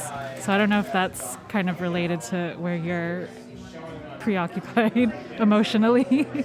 Yeah, it's really interesting because they talk about things that I didn't really know what it was about back then, right? Like all this kind of heartbreak stuff, or like super rebellion or anti-capitalism, like whatever, which now I know about, but back then I still connected with it so deeply. And I can still listen to it now and know every single word that they were talking about. So are we talking like Death Cab for Cutie, like transatlanticism? Oh my gosh, yes. Yes. Or like the song that always comes up for me is I Will Follow You Into the Dark. Yeah. I always cry when that comes on. I don't want people to remember me by that song though. No. I'm like, What? Yeah. But actually, to go back to your other question, and like my answer, it always changes because, you know, I love all kinds of music, but lately I've been obsessed with Sade's, I've been revisiting Love Deluxe, that album, and Kiss of Life is such a good song. Like, she basically, this story is like this angel comes down and connects her to this love, and she has access to, like, the angel basically builds a bridge between these two people that allows them to access love. And I'm like, that is really sweet. And I feel like metaphorically, like, if I could be associated with something like that, that would be great. Yeah. Like, people think, oh, Kristen, the kiss of life. Is it a good funeral song? Oh. That's a good question. Maybe, actually, because I feel like funerals are an affirmation of life. It's not just like, oh, this person passed away. It's like, look at all the life this person lived. And if someone plays that song at my funeral, I think maybe I did something right. What would be at your funeral? We're making up new questions. Yeah, no, I love this. Yeah, these are just starting points. Yeah. Would you have Fall Out Boy? Maybe. I know it would never happen, but I feel like that would just be... I don't know. It's a good exit. It's a good exit soundtrack. I feel like in that category of stuff, like even from the Postal Service, I think would be really nice. Like that would be a really... I don't know. I think it's a funeral type album. I feel like any song could be a funeral, like a good funeral song if it's chosen with intentionality and there's like an emotional connection to it. Yeah. It depends on the person. Yeah, for sure. I'm like imagining country music as a funeral soundtrack. Or Peaches, Fuck the Pain Away. Is that going to be at your funeral? That'd be so fun. I want people to have mixed emotions. Like, like how do I just stay an enigma? Yeah. I kind of wish my friend Erica was part of this conversation because she's a death doula. Oh yeah. And I feel like she would have some interesting things to say. Oh, that'd be really interesting. Like funeral songs. Yeah. Curating a funeral. Yeah. I just like who would be around to hear that too? I'm very curious. Yeah. You know. But yeah, like why not something weird? There is, I don't know if y'all have watched that movie Empire Records. No. Okay, it's like a 90s cult classic. I think Liv Tyler's in it, and Renee Zellweger. But anyway, it all centers around like these young adult, like teenagers that work at this record store called Empire Records. And there's a scene where, as part of like a team building exercise, they all pretend to give each other to like funerals, and they share what they would say about that coworker. Nice. And they, like one, the person lays in the coffin, so to speak, and everyone shares what they would say at that person's funeral. Yeah. So maybe we should have more birthdays like that. I'm just birthday party idea. Yeah, we're celebrating my birthday, but also, what would you say? Yeah, birthday, death day celebration. I did pull the death card earlier. From there, from the tarot reading. Oh, wow.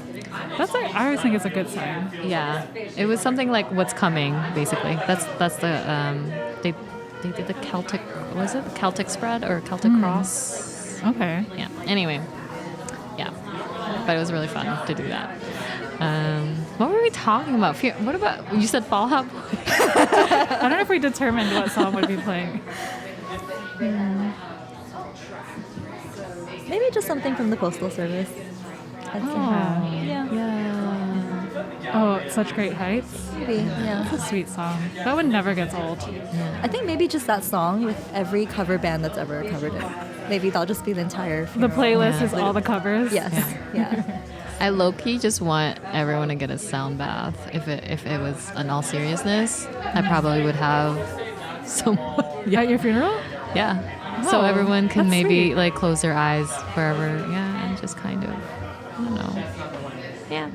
I like that. I think this is the first time I've talked about like our individual funerals in a group setting before. Oh. I think it's needed, actually. Yes. There's a need. Yeah. Because I don't know, people shy away from like morbid things, but I think it's quite natural and necessary for processing grief and like appreciating what we have in the present. So thanks for being open to just talking about funerals. I do have a question that's kind of related. Sure. What would be your final meal? Oh man. Wow. These are great questions. At the funeral. Yeah. At the funeral. Someone's going to feed it to you while you're there. Or like, what do I want as the atang, the like food offering? Yes. Okay, that's not a good to change. I don't know. No, I love this. Say that again. What would be, so we call it in Filipino culture the atang. Am I pronouncing that? I don't even know. I think that's Tagalog. Atong? Atang, A-T-A-N-G, like the food offering. Atang, I actually don't know. In some traditions, it's like when the person passes, part of like, there's like an altar and you would leave food to help, like to kind of offer to that spirit. I might be completely making up this word. But okay, to reframe your question, It's what would our be attempt. right? What would be the food that I would want on my altar? Yeah. Oh, after you're already passed. Yes. Oh, That's such a good question. Yeah. Oh, wow. Let this conversation be my living will. Yeah. Yes. You know? I think to your question of what would be my last meal, the first thing that came to my mind is I think it would be the same meal that I would want at my future wedding. It would be the exact same thing. And it's this one soup from this one restaurant in Orange County. And it's like whenever I would feel a little sick, I would go there, eat the soup, and I feel so alive, like so healed. So it's a Korean restaurant, and it's called Hanyang, and they're known for this like beef bone broth soup, but it's nothing like I've ever tasted anywhere else.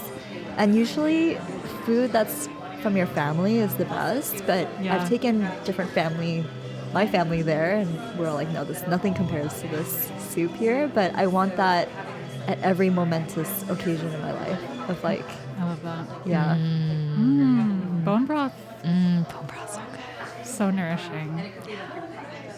I mean, to kind of riff off that, I really love, there's a Filipino dish called bulalo, which is a beef bone broth with like the bone marrow. I usually make it with like corn and cabbage, onions, garlic. It's like a hearty soup, but also the broth is like kind of thin, and you just have like the healthy fats from the bone. That might be up there on the list. I definitely want that on my altar after I go. Like, I would be happy if my loved ones left that for me as part of nourishment into the next lifetime. But my last meal, it could change every day, but right now macaroni and cheese is coming to mind. With chili oil. Chili crisp. The crunch thing? Yeah. What? Yeah. I never tried that. Yes. You know? What? Oh, no, totally. Totally. Yeah. This is a thing? This is a thing. Okay. Gotta look that up after this. Okay. Yes, the comfort food. Comfort food. I think my altar food would be cookies. Just straight cookies, yeah. I think it means something when someone would like sacrifice the cookie and not eat it, but like True. leave it for me. It's like, wow, that's also like a double thing. That's true. I love cookies. It's thoughtful. Cookies are you love cookies? I freaking love Did you go to the cookies. cookie swap? No. The Estuario. There's one coming up June 28th.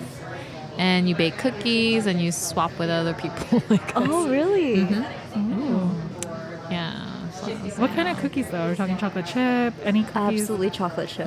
There is nothing Classic. else. Yeah. The crispy or chewy kind? I mean, if it's crispy and I like it, that's like saying something. But if it's chewy. I don't know if chewy is the right word. Like, it just has to be thick. It has to be thick. We're not talking tapes. Like, I don't like tapes. It has to be Sorry, a tapes. gateway into chocolate, you know? Yeah. And, yeah. I'm very particular about the chocolate chip cookie. The ratio, there can't be more chocolate than actual cookie though. You know what I mean? I don't like it when I only taste the chocolate. You might be different, but I like a balance of the dough with the chocolate. You know? Yeah. That's just me. Yeah, sometimes it becomes just a brownie? chocolate with some... A brownie? Oh, yeah. Yeah. Okay, there you go. It can't be a chunk of chocolate with a little bit of dough. It has to be a true chocolate chip cookie, you know? Yes. Dang, I want cookies What a now. well-balanced meal. Yeah. A cookie and soup and mac and Macaroni. cheese and chili oil. Yeah. Yeah. You know. That's the best. Yeah. Sounds so good. Soup is so good. Although I wouldn't be mad if, like, if my last meal and my altar food was some kind of, like, buffet or, like, banchan, like, mix of different, like, potato salad and then, like a little soup here and then, like, a little mound of rice with, like, a thing and, you know, like, variety. Yeah. Like, I wouldn't mind. Yeah. What's your answer? That's so hard. I know I asked this question, but I think sinampalukan chicken broth soup with rice, white rice, not brown rice. Is it like tinola? I like brown rice. Kind of like, yeah. Just like but a chicken use soup. tamarind leaves. Oh, okay. Yeah. And it's slightly sour, but also salty. You put like a little fish sauce in it. But it's also a Filipino dish. Fish sauce makes everything amazing. For sure. And there's a little oil and it's so good. Yeah. Mm-hmm. It just, feels... I'm going to eat that later. I'm just playing. That and maybe a fruit. I don't know. I love yellow mangoes or mangosteen. I also like, I think, star apple. Just give me a bunch of different fruit, except for, sadly, I don't like cantaloupe. Oh. Yeah, I'm not.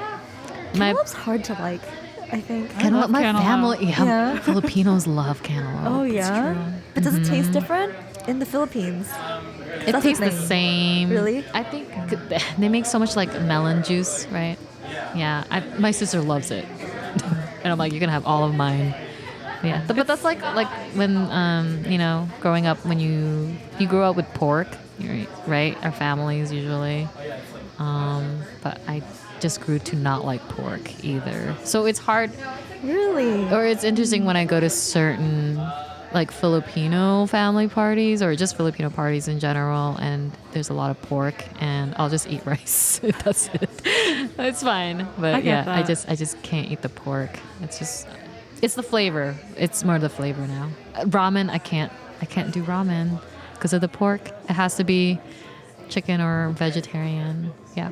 Did you really have that much pork growing up that your body's rejecting I really it? don't know what happened. Because even at a point, like, I was only eating bacon, and then at some point I was like, I can't eat bacon anymore. It's too porky. Wow. It's gotten to a point that it tastes too much like pork.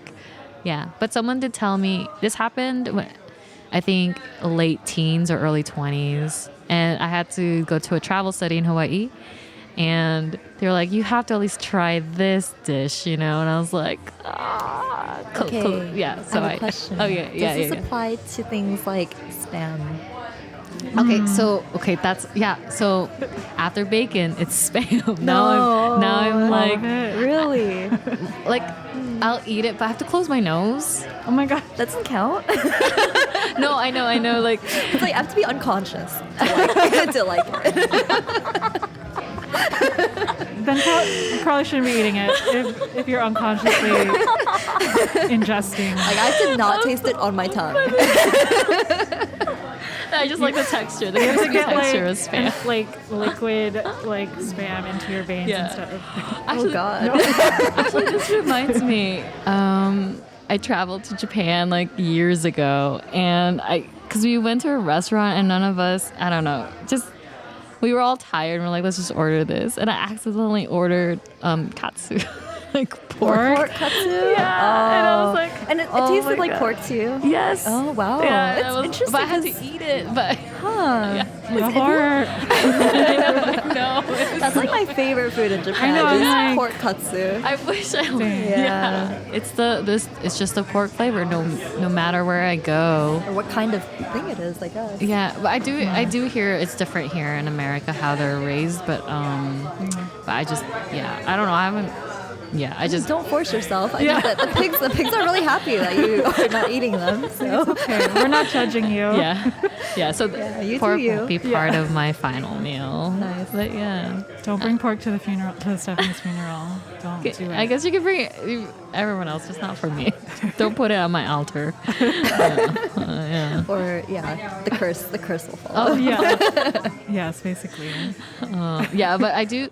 When I see people like enjoy pork, there is a little bit of envy there because it's really? like, because like FOMO. Because FOMO. Because it looks like it's so good. But really? I know for me, my dad will make fresh chicharon.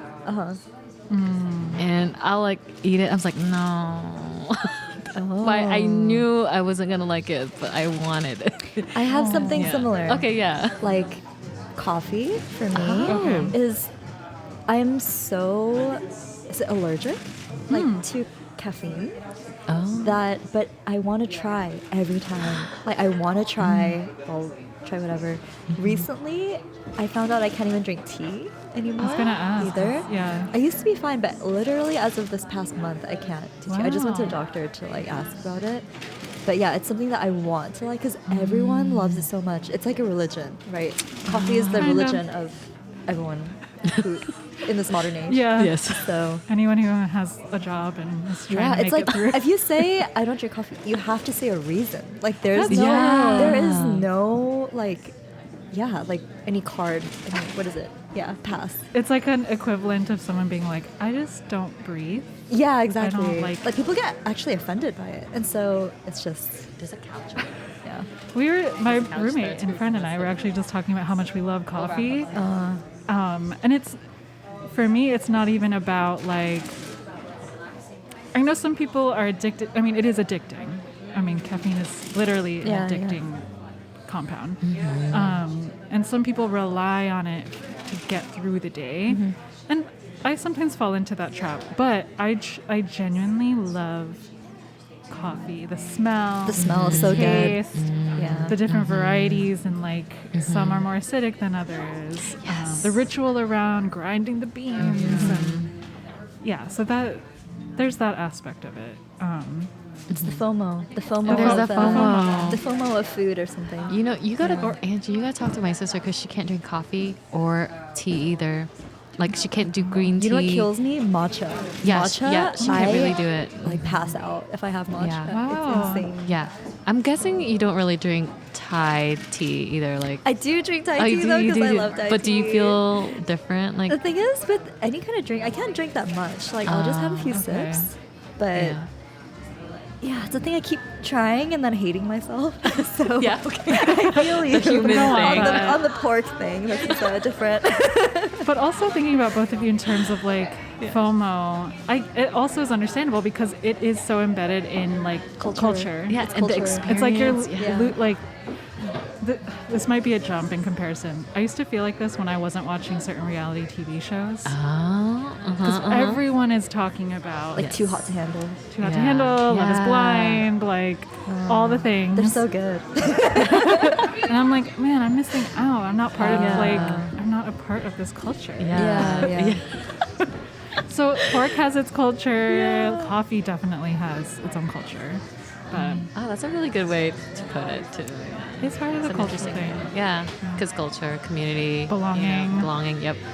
You just start your own. You can start your own culture of other drink alternatives. So Have you tried now corn coffee? I just go to the library because then I don't have to order any drink. Yes, There's pressure, to order coffee or drinks whenever you go to like a third space or something. Yeah, otherwise I have to get the $8 cookie. So it's You're like, my cookie love has increased exponentially since not being able to drink it.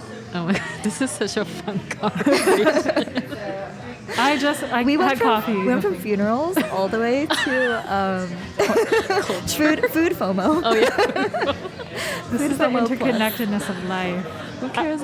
Oh, there's my sister. See, she can't get coffee. She has to get water. Yep, that's me. Have you tried like there's like a brand called like Tocino or something, and they make like a quote unquote coffee like alternative that's like roasted dandelion. Whoa, so it no. tastes like coffee, but there's no caffeine. You know, maybe that could be your thing. Maybe. If you need to have a drink. I think for me, I love having like a beverage in my hand when I'm working or just doing things. Sometimes two, like double. Sometimes three. You know. I just love cafes so much. Like that's my thing. But it's like, can I love cafes if I don't have the coffee and the tea? Which I have to get something else. So Right. that's really what it is. Even if you drink like white tea or like See, certain herbs. This is new. The tea thing's new for me. So I Oh, just that's right, found that's out right. it's Okay. black tea and green tea. Yeah. I've tried, but well, I'm slowly Get you in the rose tea. gotta get that orange juice. Kristen. Luckily, there's so many herbs out there that could be a beautiful tea blend for you that has no caffeine. There's a whole world. They also taste delicious. Yeah, rose petals. Dandelion root is really good Yeah, because it has it is acidic, slight Well, the roasted dandelion. Bitterness. Yeah, roasted. Yeah. Slight bitterness. I love drinking that, but I get acid reflux, so I have to watch myself. But yeah, that one's really good. But Have y'all seen Ice Age, the movie? which one? The first one? I think the first. I don't remember it. I have a bad memory when it comes to movies. Like, I love watching movies, but I forget all the details as soon as I leave. Remember the two rhinos from Ice Age, and they see the dandelion, and they're like, the last dandelion. And I don't remember. They're like trying to fight for the dandelion. And then, yeah, Sid wipes his feet on it. Oh, yeah. And then they like try to kill him. Yeah. Yeah. No, I want to watch it. It was really funny. I think I remember that part. I don't remember. Yeah. I'll have to revisit it. Yeah. On that note, I think it's been a while. Thank you so much for joining us. I love that that's our concluding note. Ice Age and dandelion fight. Yes, everyone. Thanks, Steph. If you haven't yet. Fashion designer? Yes. Okay. First, could you just introduce yourself? First name is okay. My name is Regina. And Regina, could you see the dice there? Yes. You can roll them into that lid. And what number did you get? I know it's hard to read. 3, it says. 32. 3 and 2? Yeah, 3 and... Wait, no. Is it a 2 or a 6? Let me see. 6 and... Okay, you got a 3 and a 6? Mm-hmm. So 9. Ooh, okay. Uh-oh. What's a song that shouldn't make you emotional but totally does? That's interesting because I love such a wide variety of music.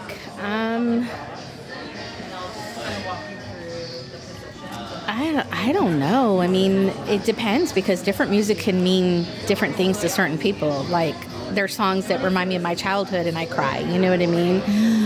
I would say, for me, I don't know if people cry to it or not, but Creed with Open Arms, because when I was pregnant with my oldest child, I had a hard pregnancy. It was just cried every day on the way to work, every day on the way home from work. And every time I still hear that song, I cry. Yeah. So, yeah.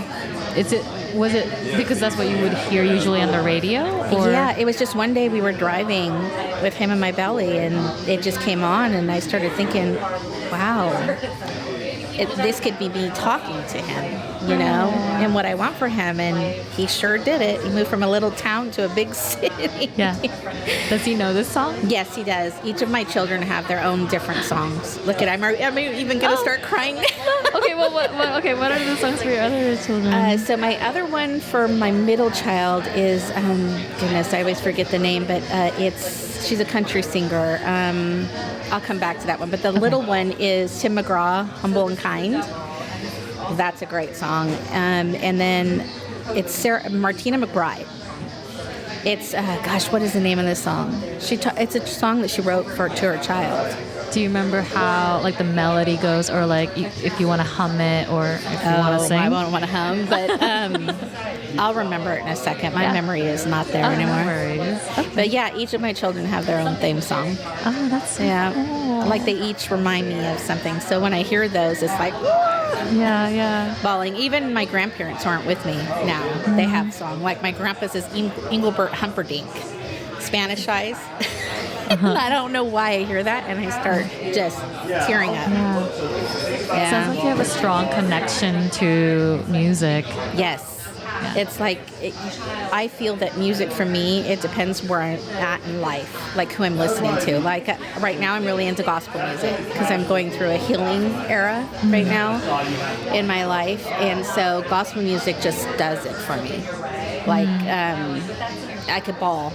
You know, it'll just hear it and it just hits the heart and just cries. And, you know, I'm a total Sammy Hagar, Van Halen kind of person music, but I also listen to Mexican music. I listen to classical. I mean, I listen to everything, country, you name it. Yeah, you find like a connection through any kind of genre. Yes.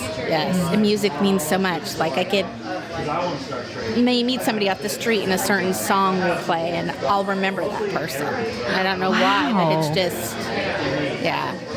It's definitely different. It sounds like you kind of use it as a tool to like sort of release. Like when you were saying like gospel music, it really hits you emotionally, and then it just, do you feel relieved afterwards? Like, oh, yes. Oh, yes. I started going to church, and we grew up Catholic, and my sister started going to a church in Roseville, which is by Sacramento, and it's a Christian church. And when you grow up Catholic, it's totally different than Christian. You know, you take your communion and you do all that stuff. Whereas they're singing all the time, and it's like just the songs that they sing. I mean, you could just be standing there praising and you're bawling because the music just hits you to your soul. It's like that saying they say, you know, when the Holy Spirit hits you, boom, bam, the music just does that. So, Yeah, especially if it's going to be very like spiritual music. Yes. Do you have one favorite song that you go to all the time? Ooh, it depends which mood I'm in. Like right now, I really like.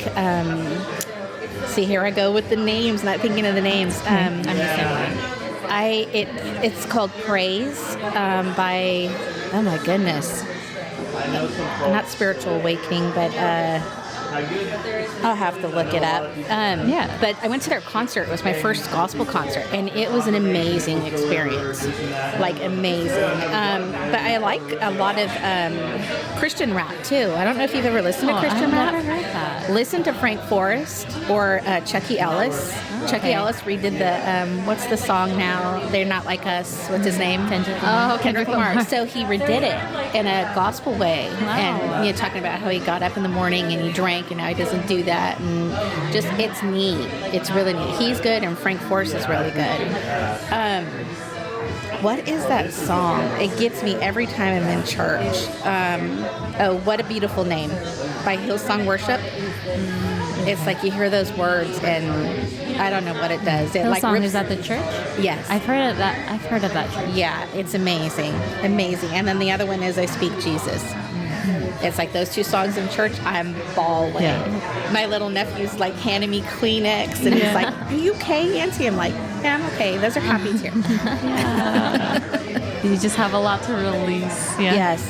I haven't had an easy life, so I was a single mom for many years, and I raised 3 boys, and then I had a boyfriend who had 3 other kids. So we had 6. Wow. So we were like the Brady Bunch. Oh my gosh. And 5 of those were boys. Oh my gosh. And it was crazy because their ages were like right on top of each other. Every year in high school, we had a kid in every grade for like 6 years. Wow. It was crazy. Wow. I can't imagine. Oh, go ahead. I just can't imagine like one after another, or all for 6. You know what, though? I wouldn't trade it for the world. The memories that we had, I mean, even just single 5 of the boys playing baseball at once was crazy, but it was so much fun. I'm sure they have stories that I've never heard of with 5 boys living at home. Yeah. So. And they're all grown up now? Yeah, they're all adults. Okay. We have, the daughter is the oldest of my ex-boyfriend. They're still my kids because I raised his youngest since he was 4. She just had her first baby. And so we have 1 graduated from college, actually 2 graduated from college. 1's in college right now playing baseball, and then the other 3 are just working. So we did all right. Yeah, you did amazing. Wow. Yeah. Do you, well, I didn't catch the beginning of your conversation about music, but do you feel like you influenced some of your children with the similar kind of music? I mean, it sounds like you assigned kind of a song per one of your kids, right? Yeah, and it's crazy that you brought that up because they're all different. Like my 2 youngest, they picked up, I'm a big Sammy Hagar fan, like big time. And they love that Van Halen. Like, we just went to our first Sammy Hagar concert together last year, and it was a riot. We had so much fun. They listen to it all, like me. Like, him, he's not so much, my oldest is not so much a variety like the 2 little ones. But the 2 little ones, they're identical. Their playlists, I'm like, I'll look at them sometimes. You like that song? Wow. They're like, well, yeah, you used to listen to it. We like your music. I'm like, Yeah. It's very cool. We've been asking around, like, sort of how people started realizing they liked music, and everybody's like, from my parents. Like, Yes. it starts there for sure. Yeah, because they had this big old JBL. I mean, I'm talking, it was huge. It was probably as tall as me. I mean, because you had like the cassette player, there was no CDs back then, a record player, and then like the amp, and then the thing that controls the volume. And it was like huge. And so we would always play the records really loud when our parents were gone, my sister and I. And we would listen to anything from Olivia Newton-John, Sammy Hagar, Little River Band. I mean, everything.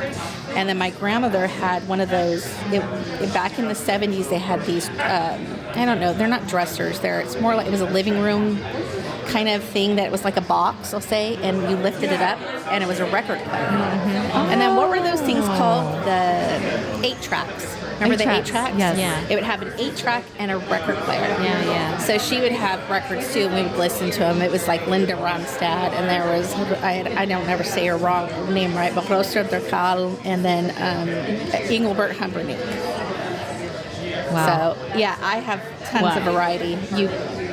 It's crazy. People go, you listen to that? I'm like, yeah, don't you like it? Yeah. It's very interesting. Do you have a big collection, or do you keep everything on like digital? Yeah, just on my phone. Yeah. Just on my phone. I just recently got rid of, well, no, I still have my CDs. I didn't keep my cassettes. I wish I would have kept my cassettes because I had a collection. Like, I would literally, when a cassette would come out when I was in my 20s, I would be at Tower Records when Tower Records opened just to buy that one single. Wow. Yeah, I was that kind of person back in the day. That's cool. Yeah, it's sad that they don't get to experience that now, you know? I was thinking, like, I wish we still had that for sure. Like that record store, Tower Records, it was huge, you know, here and in Northern California. And Sacramento had one that was downtown Sacramento, and it was well known, and that's where we would go. We'd go, gosh, who's going, you know? And for a while, Davis had one. And they would be like, okay, we're opening at 10. This is going to drop this day. And I don't know how we found out because, you know, you don't have a phone. Radio, maybe? Probably radio. They would sell out too, right? That's why you have to be there a certain time. You would have to, especially with the singles. Oh, man.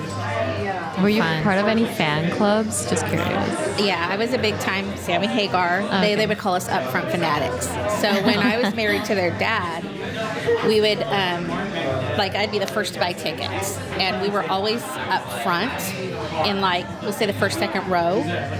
And I even went with his brother Nathan twice pregnant to a concert. We were on stage one time with them, and then I was really pregnant one day. And I mean, you know, when you're tired, when you're pregnant, you get tired. And I'm like, everybody's drinking, and we had a group of people that would always, like, the husbands would protect us from the crowd pushing forward, and they knew I was pregnant. They looked around and told everybody, do not push, she's pregnant. And so they kind of shielded us. So it was funny when Sammy Hagar was coming over and he was singing, because I'm leaning on the stage, right? And I'm like yawning because I'm tired. And he looks at me and was like, what?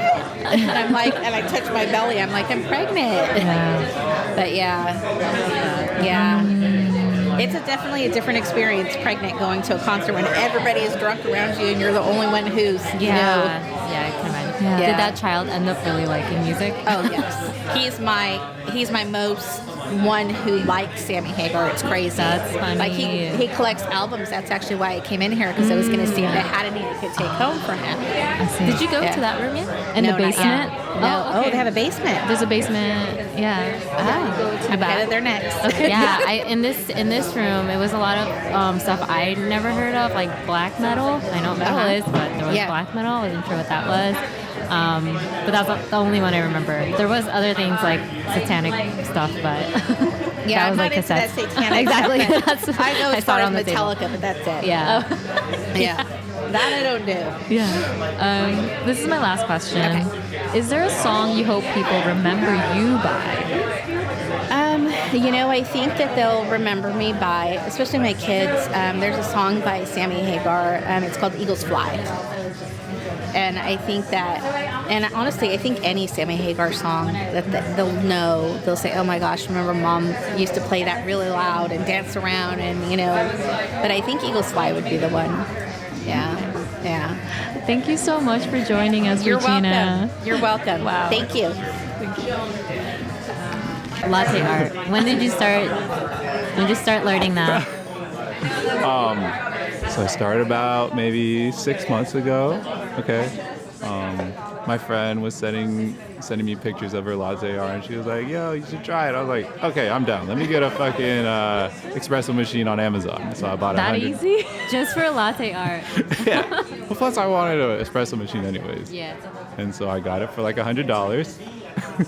Nice. And then in the beginning, the hardest part seemed to be getting the milk consistency right. And then I kept doing it, and I just couldn't get the milk to float on top. What does the consistency have to be? It has to be like paint. Like you have to get air in it, but you can't get too much air in it, and it has to like swirl around so that all the bubbles break into tiny ones, and then they kind of float on top. And you do that with the steam. The steam one. Yeah. Veline, this is your chair. What? This is your chair. Over here. You can sit here. Oh, are you sure? Yeah. We're talking about my latte art. Yeah. We're just interviewing Oh my him gosh. about his latte art. 3 friends. Oh. Oh my God, the UCLA. UCLA? Oh my God. No, 3 friends reunite. Oh my God. Wow. Wait, everyone, hold on. Tell me if I should lower your headphones or higher. Test. This is perfect. Your headphones are fine. I might as You can you Sounds Julian, great. Yeah, there we go. like that? Yeah. Better? Are these the original Sabor y Salud? Yes, these two. Wow. Still there. History. But I'm sure they need to get checked. Oh. It's been a while. They're like 10 years old, aren't they? Yeah, no. Tell us, engineer, Yeah. producer. That's hella old. They're hella old. They're from like 2018. 2018. But we don't know the previous owners, how long they've had it for. Right. So. We picked these up from someone else. So. Yeah, and just all around. This could be an artifact. just listening. Everyone go listen to Saboris. No, don't. We met a fan, though. We met a fan. Oh, yeah. What's her name? Kristen. Who's also a hypnotist. Yeah. And just doing a lot of amazing things. She seems really cool. Yeah. I want to meet a hypnotist. Yeah, she was so cool. She told Oh, me you that. didn't meet? Oh, you didn't meet? Okay. She was Sorry. really lovely. Like immediately, I was like, "You're lovely." But me too. Yeah. You too. They will hear this. Julian, you're lovely. Julian, you are lovely. Yeah. You're lovely. This is great. What should we chat about? Wait. Okay. First, you see the dice. Okay, someone roll it. Ooh, ASMR. I love hearing your guys' voices That's in the such first high time. fidelity. This is great. But with all the All right, background. it's been rolled. All right, what number is it? What's the 4 sum? and 12. What does that mean? 15. Okay. No, 16. It's 16. All right. The question is, what's something small that brought you joy this week? Yeah. Latte art. Something small. Something small, eh? It has to be small. You know, a lot of little things bring me plain. joy, so it's kind of hard to rank them. I feel like Julian's a joyful person. Yeah. Not Can all you the make a time. list Trust me, of I got them? my dark moment where I don't talk Fair, to man. anybody. You're human. It's okay. Yeah. Let me see. Oh, I made some poke, and the flavoring was perfect. I did it myself. What kind of flavoring? Well, it was more so the ratio. There's not a lot of ingredients. It's just fish, green onion, white onion, sesame oil, salt, and a little bit of soy sauce. But if you put too much soy sauce, it doesn't taste right. Too salty. Yeah. No. Not just the saltiness. It's like the umami from the soy sauce is like too much. Word. Takes over. Yes. So whatever ratio of salt and sesame I had, I didn't write down, but it was perfect. And the temperature was great. Nice. Like it can't be too cold. Right. Yeah, you can't taste anything when it's too cold. Right. That was mine. All right. Unless it's ice amazing. cream. Yeah. That's so not. I'm so hungry. Wait, you haven't eaten? You both No, haven't eaten? we'll eat right now. Okay. Are you guys gonna eat after this? Probably. Yeah, we ate like 4 hours ago. Oh, tight. Oh, So- you're probably hungry too. Well, there's Give food, her so snacks? no, Oh my it's God. Thai food. Yeah. Okay, wait, hold on. What's small joy? The food that she'll eat today. Yeah, I'm really excited about that. What was a small joy this week? Salsa. Seeing me. Is that salsa? Did you go do? Did you dance? Yeah. Oh. I went salsa dance. Sorry, that was hella loud. No, it wasn't. It's okay. You know what? Whatever. Yes, I went salsa dancing, and that was so fun. That was the best. Me and my friend Lorena went salsa dancing at Ganya Rum Bar in downtown LA. It's a free salsa night. I don't know who I'm talking to. In case you need to know. It's a free salsa night with a live band. And I learned, this is a very nerdy, specific dance stuff. I learned how to dance on the 2 in salsa, which I intellectually always understood as like New York style. Wait, can you explain in rhythm? Yeah, like, I know. I mean? Jumped into nerdy dance jargon. Sorry. So when you, okay, you get this. The counts, right? Yeah. 1, 2, 3, 4, 5, 6, 7, 8. So it's on the 2, we said? So in LA, the LA styles, you start on the 1. So you go back on 1. Oh. Which is easier for people to follow. Julian, can you back me up on this than starting on a 2? For sure. Right. 1, 2. Tell me, can you tell us why it's easier to start on a 1 versus a 2? It's just it's the first beat, so that feels more instinctive than 2. It's like the off beat. Right. But I don't know if that's the off. Yeah, it is offbeat. Okay. So in New York style, which I found out is actually the original style, you start on 2. So you 1, 2, 3, 4, 5, 6, 7, 8. Or shit, I already forgot, but I did it, and I was really proud of myself. It's way more swaggy. There's so much more play in it. Oh. I felt like I was floating. It was so good. I could see that. Like You're The flowing 2. right now. 1, 2, yes. 2, 3, 4. 1, 2, 3, 4, 5, 6, 7, 8. Everyone just record these 2. They're not being attention. It's like the 2 and the. I think it's the 2 and the 5. You go back. Or the 2 and Okay. They're 1, both 2. dancing while they're in the chair. And I guess 6. in 2 and sync. 6. Yeah, it's 2 Maybe. and 6. 2 and 6. Yeah, 2 and 6. Okay. Yeah. For anyone So who between understands 2 this. and 6, you have all this play space. So you have 3, 4, 5 Yeah. to groove. Cool. So yeah, that's what I did. That brought you a lot of joy. Or Dude, salsa is hard. That shit. Yeah, I can't. Yeah, you took me. I went with you that one. I was like, You got it. confused. You got it. You have great rhythm, Steph. I was like, on the 2? Well, now it's confusing because we were Is it the 1 or the 2? You can still do the 1. Most people dance the 1, honestly. Yeah. Two's fun, but it's complicated. Yeah. Was it a live band? Oh, Yo, yeah. live salsa is Yes. Yeah. amazing. Yeah, it really is. It's so energizing. It was so energizing. It felt so delicious. I just felt delicious after. I was like sweaty and warm and just, it was great. That's awesome. Yeah. Steppy. Yeah. What about you? Small What did you joy. do? What was your small joy? I ate creme brulee. Did you make the creme brulee? No, I did not. But you've I been on do- your baking game. I was, but Oh, we dropped it? because of work. Yeah, no time for baking. But I do want to Blast get back. I do capitalism. want to learn how to make creme brulee. Yes. I've always wanted to, so I think maybe that's my next project. Love. After Memoriver Radio. Where was the creme brulee from? Oh, it's from Lancaster. So they're called Caramel's Pastries. They're in our downtown. Oh, nice. Because I work there now.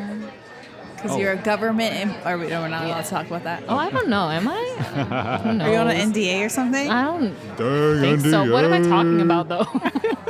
Come to the California Poppy Festival next weekend, please. It's next weekend? Yeah, but there's no... I see some poppies, but it's not like a super bloom or anything like that. Yeah, so it's going to be a while if it comes back. Remember that one year there was a super bloom and everyone went and no one told you? All my friends went. It's okay. It's okay. I didn't want to see people anyway. It's too many. Too many to see at the same time. I'm just like... No, yeah, I remember that. Wait, what does this do? Oh, it was connected to... That's pretty cool. Oh, my... Oh, shit. no, Uh-oh, no, here no, we no, go. no. Now you have to now. Someone played earlier. Go, Veline, you play. I don't. Just try it.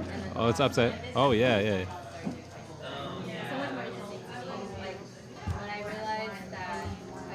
Okay, let me see if I can actually do something. Wait, turn around. What? It's upside It's down. backwards? Oh. I don't even know. Let's see if I can cheat. Wait, No, what, should I what change program it? do you have open It's right just now? Ableton Live. Oh my god. Hey. What should I... Hey. Yeah. I can't keep a rhythm. Yeah. I struggle. Do you want drums instead? Yeah. Oh. Let's see. I can live my dream of always wanting to be a drummer in my head. Come on. Wait, I think Come you on. have to move the octaves. What is that? Here, up or down? I can't. Go down, I think. Maybe. Oh, wait. Oh. Hey. Oh. Salsa. Salsa. Yeah. Salsa. On the 2. Salsa. On the 2. Salsa. On the 2. Salsa. Wait, I don't know what this is. On the 2. Wait, I messed Salsa. up. Salsa. Oh, it doesn't Salsa. work. On the 2. Oh. Oh. Oh. Oh, that's like a house Hey. beat. Hey, go. Get it. Oh, it doesn't Get hold. it. It doesn't hold. Get Hold on. it. Get it. Get it. Get it. Get it. Salsa. No, I can't do it. Salsa. Salsa. On the 2. on the 2.5. On the 2.5. Salsa. This is so embarrassing doing this in front of Julian. It's also just hard to On do the it on a 2.5. keyboard. I feel like. Hold on. Hey.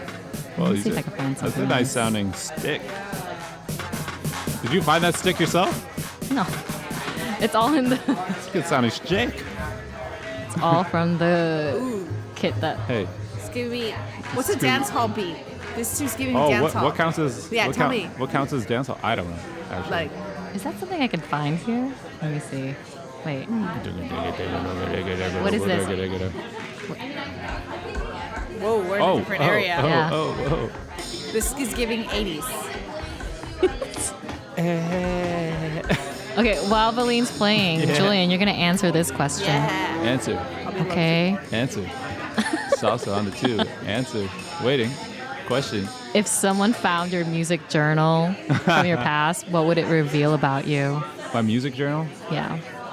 What? Like, is that different? Or a than playlist history. Oh, Let's just- playlist history. Yeah. From the recent past. If you, whatever past. Oh. I love this. Yeah. I love while you're like I think background music. They'd be kind of surprised. It's honestly all over the place.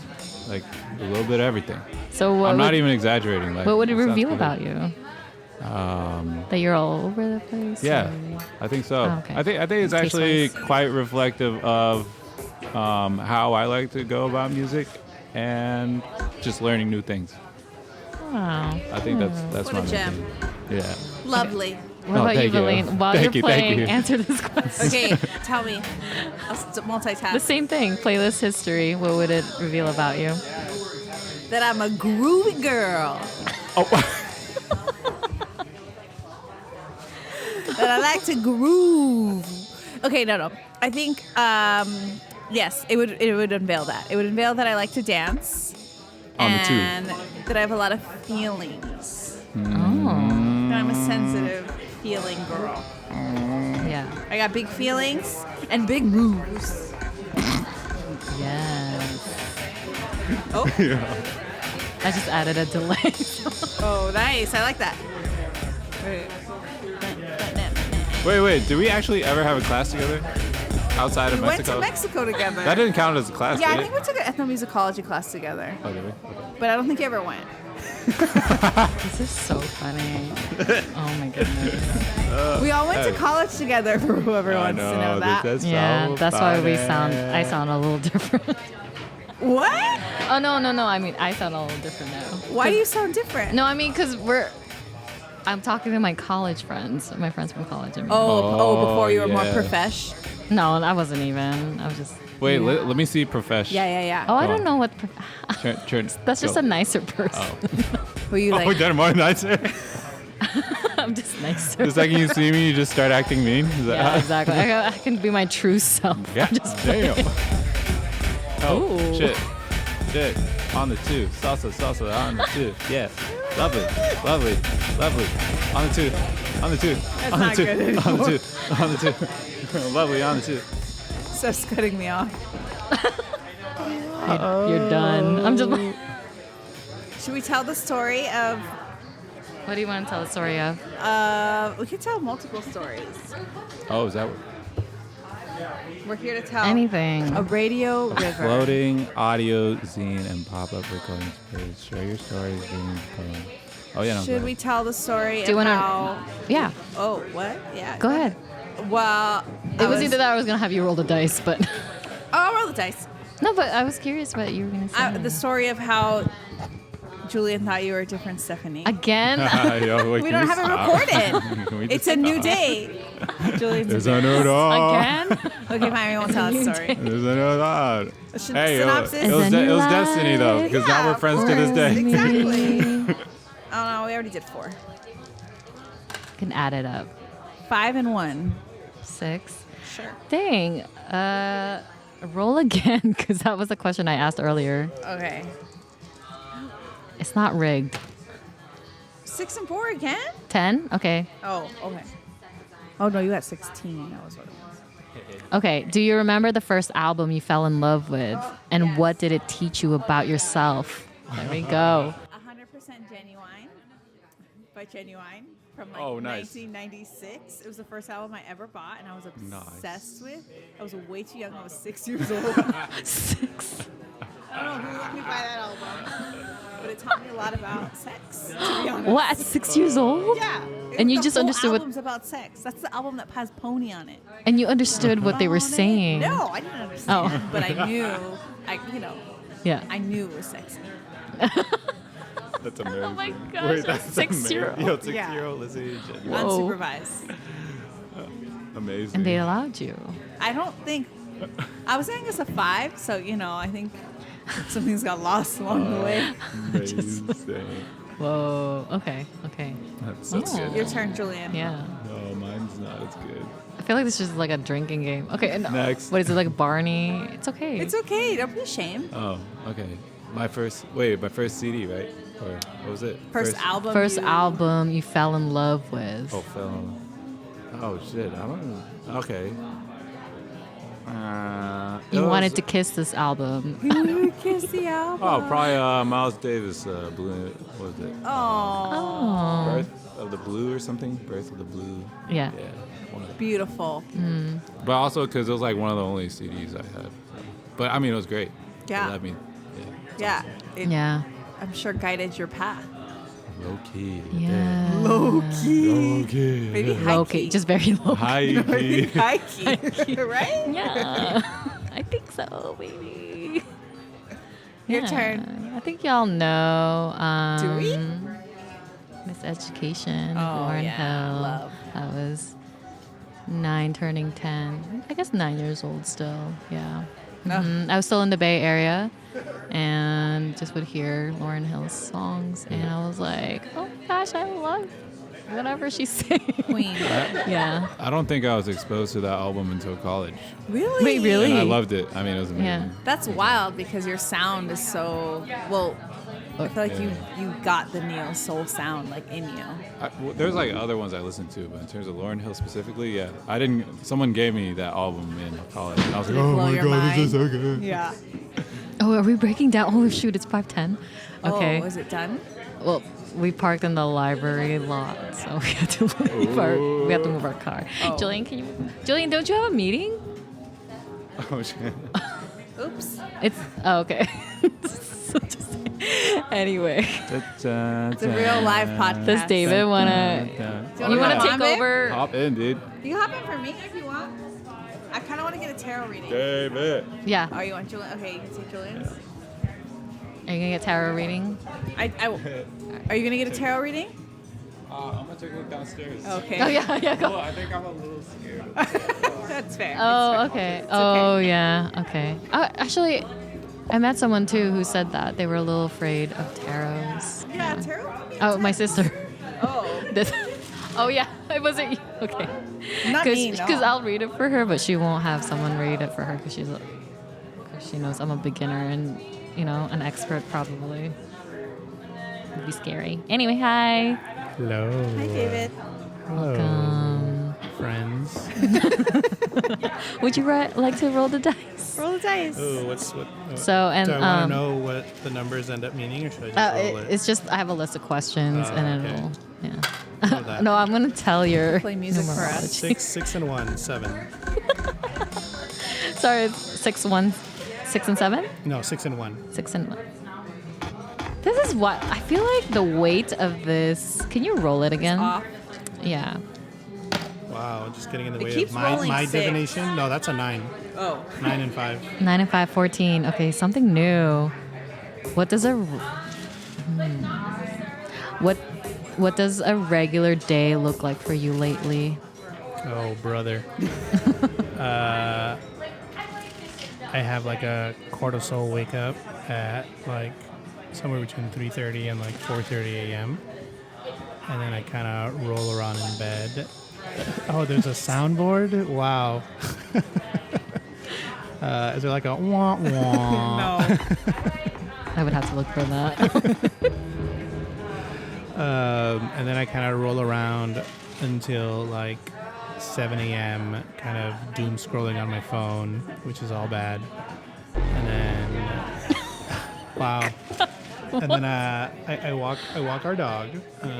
If I don't have like a 9 a.m. or like 10 a.m. call, like I'll walk our dog in the morning for like 30 minutes. There's a park right around the corner, which is lovely. I used to have to drive him 20 minutes to take him to like Ascot, which was like a whole like endeavor in the morning because if I didn't time it right, it's like a 30-minute drive, and now I can just walk around the corner. That's a good sound for like LA traffic. I like that one. And then I generally work from like 9 a.m. to 6 p.m. Yeah, and like half my day's meetings, and then I like find time to like get a little bit of actual like work done. I mean, it's all work towards like the second half of the day when I'm not like in meetings. It's nice to have Veline around. I've been working a lot from home, but I think I'm going to transition back into the studio. Just since we moved, it's been really nice to work from home. We have much more sunlight, and we're not like all over our space. But with Veline getting a little busier, we want to have separate spaces again. So I'll be going back to the studio. I got to clean up my space, get some new energy in there. I haven't really gone back to the studio since like December before we moved. Oh wow! That's a few months. Yeah, it's been a few months. We need to go back after this call because I haven't watered my plants in a couple of weeks, which is not good. Okay. But yeah, I want to get some new energy like going, and then generally have dinner, and then I'll probably work again for like a couple of hours and go to sleep at like 11 or midnight. Yeah. Days have been busier than I want them to be over the last few months, but. Yeah. Well, I do want to ask you that same question I asked Veline. Yeah. Okay. If someone found a music journal or playlist history from your past, what would it reveal about you? It depends what era or like what moment in my life you found that like archive from, because if you found it like before I met Veline, she makes fun of me for this, it's a lot of like sad boy music of like yearning for love and like missed connection, just like sad guy shit. But like, who are the artists? Who was I listening to back then? Lana Del Rey. No, that's like college. That's like well before then. She won't let that go. She won't let that go. I told her I had like the musical taste of like a 16-year-old white girl for like a certain point in my life. God, what was my sad boy shit? Conan Moccasin was some of my sad boy stuff. I was gonna say Drowning Pool, not Drowning Pool. God, I can't remember what's the name of that. I haven't listened to these artists in so long. It's Pioneer to the Falls. Who sings Pioneer to the Falls? That was like my little go to sleep song. Interpol. Okay. Yeah, completely different energy.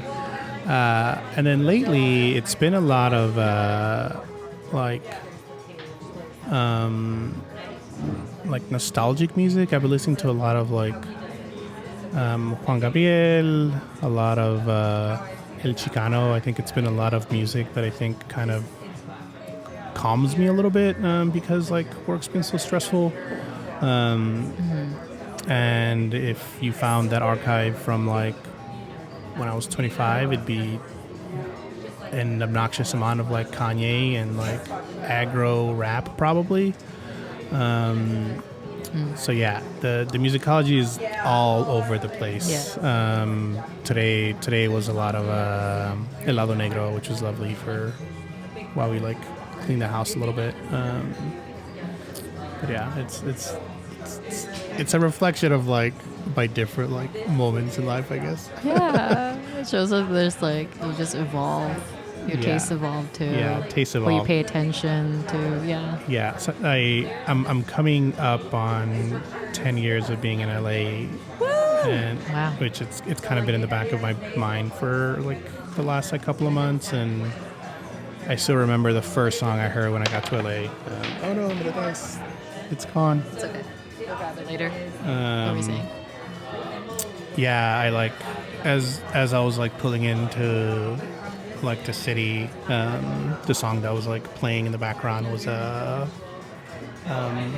the Turtles. Was it You Showed Me? I think it's the title. I don't even remember. But like that song's kind of been like creeping up in the back of my brain lately as I think about like what 10 years means at like this moment in my life. Like 10 years is a long time, but it's also not a long time. Like I was also just thinking about the fact that I probably have to work for like another 35 years of my existence. And like I'm like, 10 years is a long time. Like I was a baby when I moved to LA, but I'm like, there's so much more life left to live. Yeah. 10 years can kill you a lot. Yeah. Wow. Okay. Thank you. I have to move my car because my sister hasn't responded. Oh God, yeah. But thank you. If you want to keep chatting. No, we're good. Yeah, we're good. This is great.